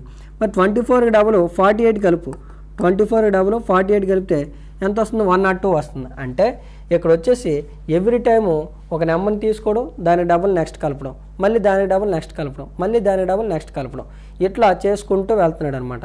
ఇక్కడ ఆప్షన్ మీకు డిస్ప్లే అవ్వట్లేదు కానీ మీ దగ్గర ఉన్నటువంటి పీడిఎఫ్లో, మీ దగ్గర ఉన్నటువంటి హ్యాండ్ బుక్లెట్లో అంటే క్వశ్చన్ షీట్లో తప్పకుండా మీకు ఆప్షన్స్ అనేవి ప్రొవైడ్ చేస్తారు ఉంటాయి. కాబట్టి దీని నుంచి +3 +12 కలిపితే మనకి 30 ఉందా లేదా ఆప్షన్ చూస్తే దాని నుంచి మళ్ళీ ఇంకా ముందుకు కంటిన్యూ చేశాను అంటే డబుల్ చేస్తూ కలుపుతున్నాడు. కాబట్టి ఆ ప్యాటర్న్ కంటిన్యూ అవుతుందా లేదా అని చెప్పి ఇక్కడికి వచ్చి ఆగిపోకుండా కంటిన్యూ చేశాను, కంటిన్యూ అవుతుంది. కాబట్టి నా యొక్క ఆన్సర్ ఏమవుతుంది సార్ అంటే నాకు 13 అవుతుంది ఓకేనా. ఫస్ట్ వచ్చేసి 3 కలిపాడు, 6, 12, 24, 48 కలుపుతా పోయాడు అనమాట ఓకేనా. చాలా చాలా easy question. Next, find the number of triangles in the given figure. Find the number of triangles in the given figure. ఎప్పుడైనా గుర్తుపెట్టుకోండి, ఒక ట్రయాంగిల్ ఇచ్చేటప్పుడు మనకి కొన్ని లాజిక్స్ అనేవి మనం ఫాలో అవుతూ ఉంటాం అనమాట ఓకేనా. అంటే ఇట్లా ఒక ట్రయాంగిల్ ఇలాగ ఉందనుకుందాం. ఇలా ఉన్నప్పుడు సింపుల్గా ఎవరైనా అడిగితే ఎన్ని ట్రయాంగిల్స్ ఉన్నాయంటే 1 అని చెప్తాం. అదే కానీ ఇక్కడ మిడ్ పాయింట్లో ఒక లైన్ డ్రా చేస్తే అప్పుడు ఎన్ని అవుతాయి, ఇదొకటి అవుతుంది, ఇదొకటి అవుతుంది, ఒరిజినల్ ఒకటి అవుతుంది. అంటే ఎక్కడైనా సరే నీకు ఎక్కడైనా సరే ఓకేనా ఇట్లా ఒక ట్రయాంగిల్ మధ్యలో ఒక లైన్ డ్రా చేస్తే అప్పుడు సింపుల్గా ఎన్ని ఉంటాయి సార్ అని చెప్పొచ్చు అంటే 3 ట్రయాంగిల్స్ ఉంటాయని చెప్పొచ్చు. 3 ట్రయాంగిల్స్ ఉంటాయని చెప్పొచ్చు. సేమ్ లాజిక్ ఎక్కడే నేను ఫాలో అవుతున్నాను. మరి ఎలా ఒకసారి చూసినట్లయితే ఎలాగా చూసినట్లయితే దీనికి ఒక మిడిల్ లైన్ వచ్చింది. ఇలాగ ఒక మిడిల్ లైన్ వస్తే ఎన్ని అని చెప్పాను నీకు, ఇప్పుడే 3 అని చెప్పాను. అలానే మరొకటి చూడు, మరొకటి ఏమి ఇచ్చాడు అక్కడ, మరొకటి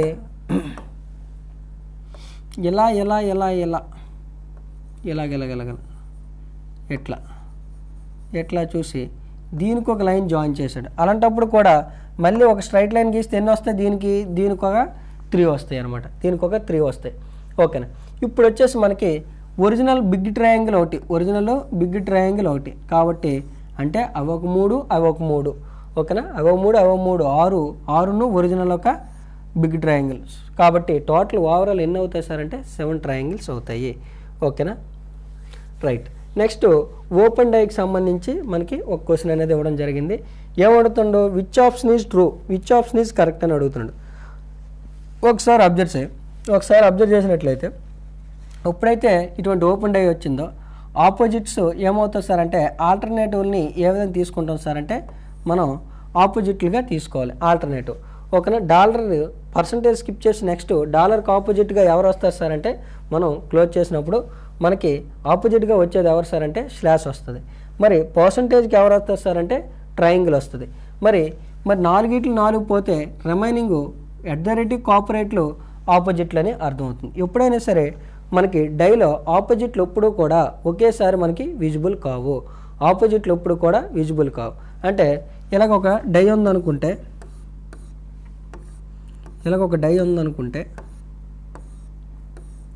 దీని యొక్క ఆపోజిట్ ఈ బాటంలో ఉంటుంది కాబట్టి అది ఎప్పుడు మనకు కనిపించదు. దీని యొక్క బ్యాక్ సైడ్ మరొకటి ఉంటుంది కాబట్టి దాని యొక్క ఆపోజిట్ మనకు కనిపించదు. దీని యొక్క ఆపోజిట్ ఇటువైపు ఉంటుంది కాబట్టి మనకు కనిపించదు. ఈ బాటమ్ కనిపించదు, టాప్ కనిపిస్తుంది. కాబట్టి ఎప్పుడైనా సరే డైలో ఎప్పుడు కూడా మనకి ఆపోజిట్లు అనేవి ఒకేసారి కనిపించవు. అలా కనిపించిందంటే అది రాంగు. ఇక్కడ సేమ్ లాజిక్ని బట్టి మనం ఎలిమినేట్ చేస్తాం. ఇక్కడ వచ్చేసి డాలరు స్లాష్ ఆపోజిట్లు కాబట్టి ఒకేసారి కనిపించకూడదు. డాలరు స్లాష్లు ఆపోజిట్లు ఒకేసారి కనిపించేస్తున్నాయి కాబట్టి ఇది రాంగ్ అనమాట.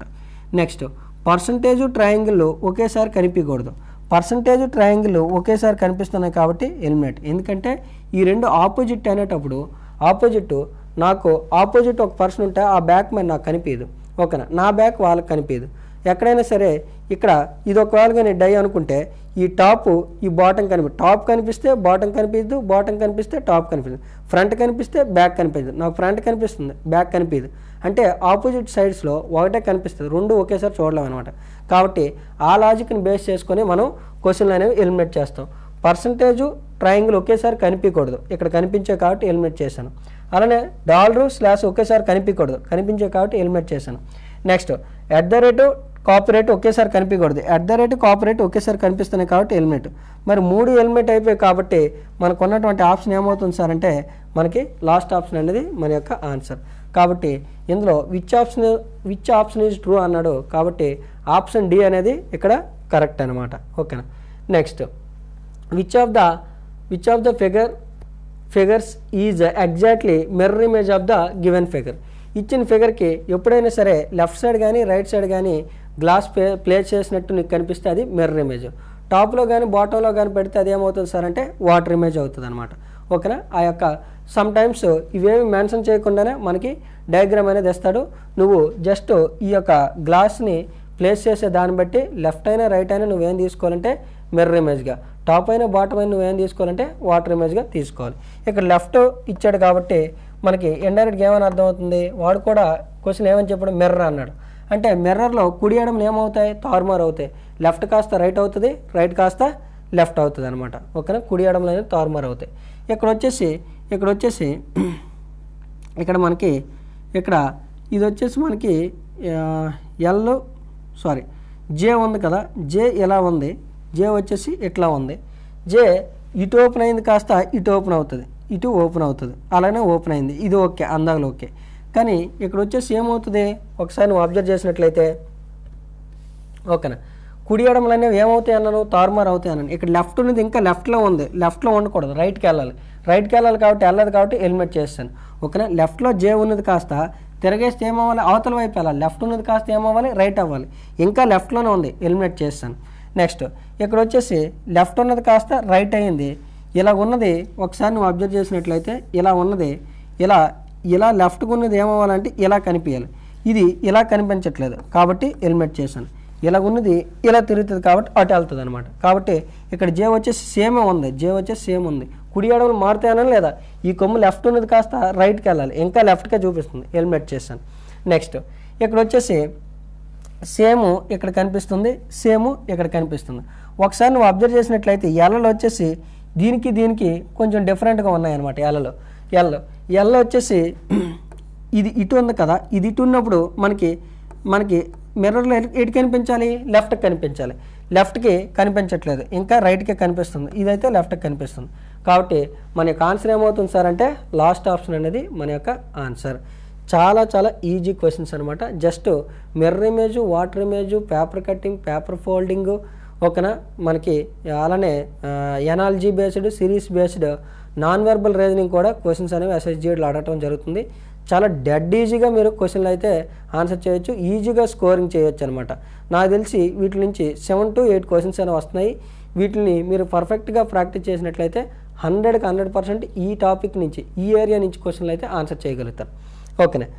నెక్స్ట్ ఏమి ఇచ్చాడు ఇక్కడ, నెక్స్ట్ వచ్చేసి మనకి ఎంబెడెడ్ ఫిగర్ ఇచ్చాడు అనమాట. ఓకేనా. హిడెన్ ఆర్ ఎంబెడెడ్ ఫిగర్ అంటే క్వశ్చన్లో ఒక ఫిగర్ ఇచ్చి ఆప్షన్లో ఆ ఫిగరు ఎక్కడుందో మనం ఐడెంటిఫై చేయాలి.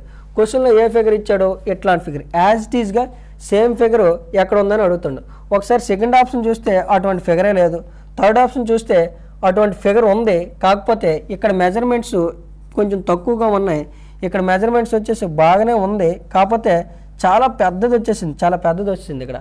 ఓకేనా. అదే ఇక్కడ ఒకసారి అబ్జర్వ్ చేయి, ఇక్కడ ఒకసారి అబ్జర్వ్ చేసినట్లయితే దీనికి దగ్గరగా ఉందన్నమాట, దీనికి దగ్గరగా పోలుకుంది. ఓకేనా, దీనికి దగ్గరగా ఎట్లా ఉంటూ ఎట్లా ఉందన్నమాట. ఈ లెంత్ ఆల్మోస్ట్ సమానంగా ఉన్నాయి. అదే ఎక్కడైతే చాలా ఎక్కువగా వచ్చింది, ఇక్కడ కూడా చాలా ఎక్కువగా ఉంది. కాబట్టి మనకి సిడీలు కావు. అప్పుడు ఆన్సర్ ఏమవుతుంది సార్ అంటే option A is our answer. Option A is our answer. Next 38th question చూడు. 38th క్వశ్చన్ ఏమంటున్నాడు, ఫిగర్ని కంప్లీట్ చేయమంటున్నాడు. ఏమంటాడో ఫిగర్ని కంప్లీట్ చేయమంటున్నాడు. ఇక్కడ ఎలాగైతే ఫినిషింగ్ వచ్చిందో ఇక్కడ కూడా సేమ్ ఫినిషింగ్ రావాలి. ఎందుకంటే లెఫ్ట్ సైడ్ ఏ ఫినిషింగో రైట్ సైడ్ కూడా సేమ్ ఫినిషింగ్ రావాలి. ఇక్కడ ఇవి ఎడ్జెస్ అనేవి గాలిలో తేలాడుతున్నట్టు ఉన్నాయి, అంటే దీన్ని టచ్ అవ్వట్లేదు, ఓకేనా. ఇక్కడ వచ్చేసి మనకి సేమ్ స్ట్రక్చర్ ఉండాలి. ఓకేనా, సేమ్ స్ట్రక్చరు ఇట్లా సేమ్ స్ట్రక్చర్ అనేది ఇలాంటి స్ట్రక్చర్ కనిపించాలి మనకి. ఓకేనా, ఇలాంటి స్ట్రక్చర్ కనిపించాలి. ఇక్కడ అలాంటి స్ట్రక్చరే కనిపించట్లేదు. ఓకేనా, ఇలాంటి అసలు ఇన్కంప్లీట్గా ఉంది ఇక్కడ. ఓకేనా, ఇన్కంప్లీట్గా ఉంది. ఇక్కడ ఉంది సేమ్ స్ట్రక్చర్ ఉంది, కాకపోతే ఈ బాక్సులు అనేవి ఇక్కడ మిస్ అయినాయి. ఓకేనా, కాబట్టి ఇది ఎలిమినేట్ చేయొచ్చు. సేమ్ ఇటువంటిదే ఇటువైపు కనిపిస్తుంది. ఏమని సార్ అంటే ఆప్షన్ డి అనేది మనకి సేమ్ కనిపిస్తుంది. పైగా ఇది కూడా టచ్ అవ్వలేదు, ఇది కూడా ఈ లైన్ని టచ్ అవ్వలేదు, ఇది కూడా టచ్ అవ్వలేదు. సేమ్ అట్లా అంటే లాజిక్తో ఉన్నటువంటి డయాగ్రామ్ ఏదంటే ఆప్షన్ డి అనేది మన యొక్క ఆన్సర్ అనమాట. Next and the last question ఒకసారి చూద్దాం. Last question, in the following question select the related figure from the given alternatives. ఓకేనా, ఎనాలజీ బేస్డ్ ఇచ్చాడు అనమాట. నాన్ వెర్బల్లో ఎనాలజీ ఇస్తాడు, నాన్ వెర్బల్లో సిరీస్ ఇస్తాడు, నాన్ వెర్బల్లో మనకి paper cutting, paper folding, mirror image, water image, all these questions are comes under non verbal. ఇక్కడ లాస్ట్ క్వశ్చన్ ఒకసారి అబ్జర్వ్ చేయి. ఇక్కడ వచ్చేసి ట్రయాంగిల్కి ఈ డయాగ్రామ్ అయితే సర్కిల్కి ఏ డయాగ్రామ్ వస్తుంది. ట్రయాంగిల్కి ఇక్కడ ఒక స్ట్రైట్ లైన్తో ఈ పాయింట్ని పట్టుకొని లైన్ డ్రా చేశాడు.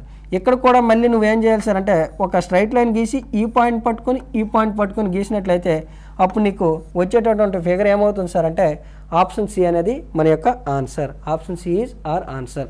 ఇది grand test 1 SSC GD grand test 1కి సంబంధించి కంప్లీట్ అర్థమెటిక్ రీజనింగ్ సంబంధించినటువంటి ఎక్స్ప్లెనేషన్. అలానే ఇంగ్లీష్ కూడా సార్ మీకు మంచి ఎక్స్ప్లెనేషన్ అనేది ఇవ్వడం జరుగుతుంది. మళ్ళీ చెప్తున్నాను, మన యొక్క ఆర్కే అకాడమీ విజెడ్ఎం ఛానల్ని సబ్స్క్రైబ్ చేసుకోండి. టోటల్ 50 టెస్టులు కూడా మీకు అందుబాటులోకి అయితే ఉంటాయి. ఫర్దర్గా భవిష్యత్తులో మీకు జీడీకి సంబంధించినటువంటి కంప్లీట్ ఎనాలిసిస్ ఏదైనా సరే టెస్ట్కి సంబంధించి అవ్వచ్చు, కట్ ఆఫ్కి సంబంధించి అవ్వచ్చు, ఇంకా రిమైనింగ్ ఏ డౌట్లు ఉన్నా ఫిజికల్కి సంబంధించి, మెడికల్కి సంబంధించి ఏమైనా డౌట్లు ఉన్నా సరే మనకి డైరెక్టర్ సారు మీకు కంప్లీట్ నాలెడ్జ్ అనేది దాటి మీద కట్ ఆఫ్ల పైన ఇవన్నిటి మీద కూడా ఫర్దర్గా భవిష్యత్తులో వీడియోస్ అనేవి మీకు ప్రొవైడ్ చేయడం జరుగుతుంది. కాబట్టి చాలా హెల్ప్ఫుల్ అవుతుంది ఛానల్ 100%. సో దట్ ఇప్పటి వరకు సబ్స్క్రైబ్ చేయని వాళ్ళు సబ్స్క్రైబ్ చేసుకోండి. Thank you for watching.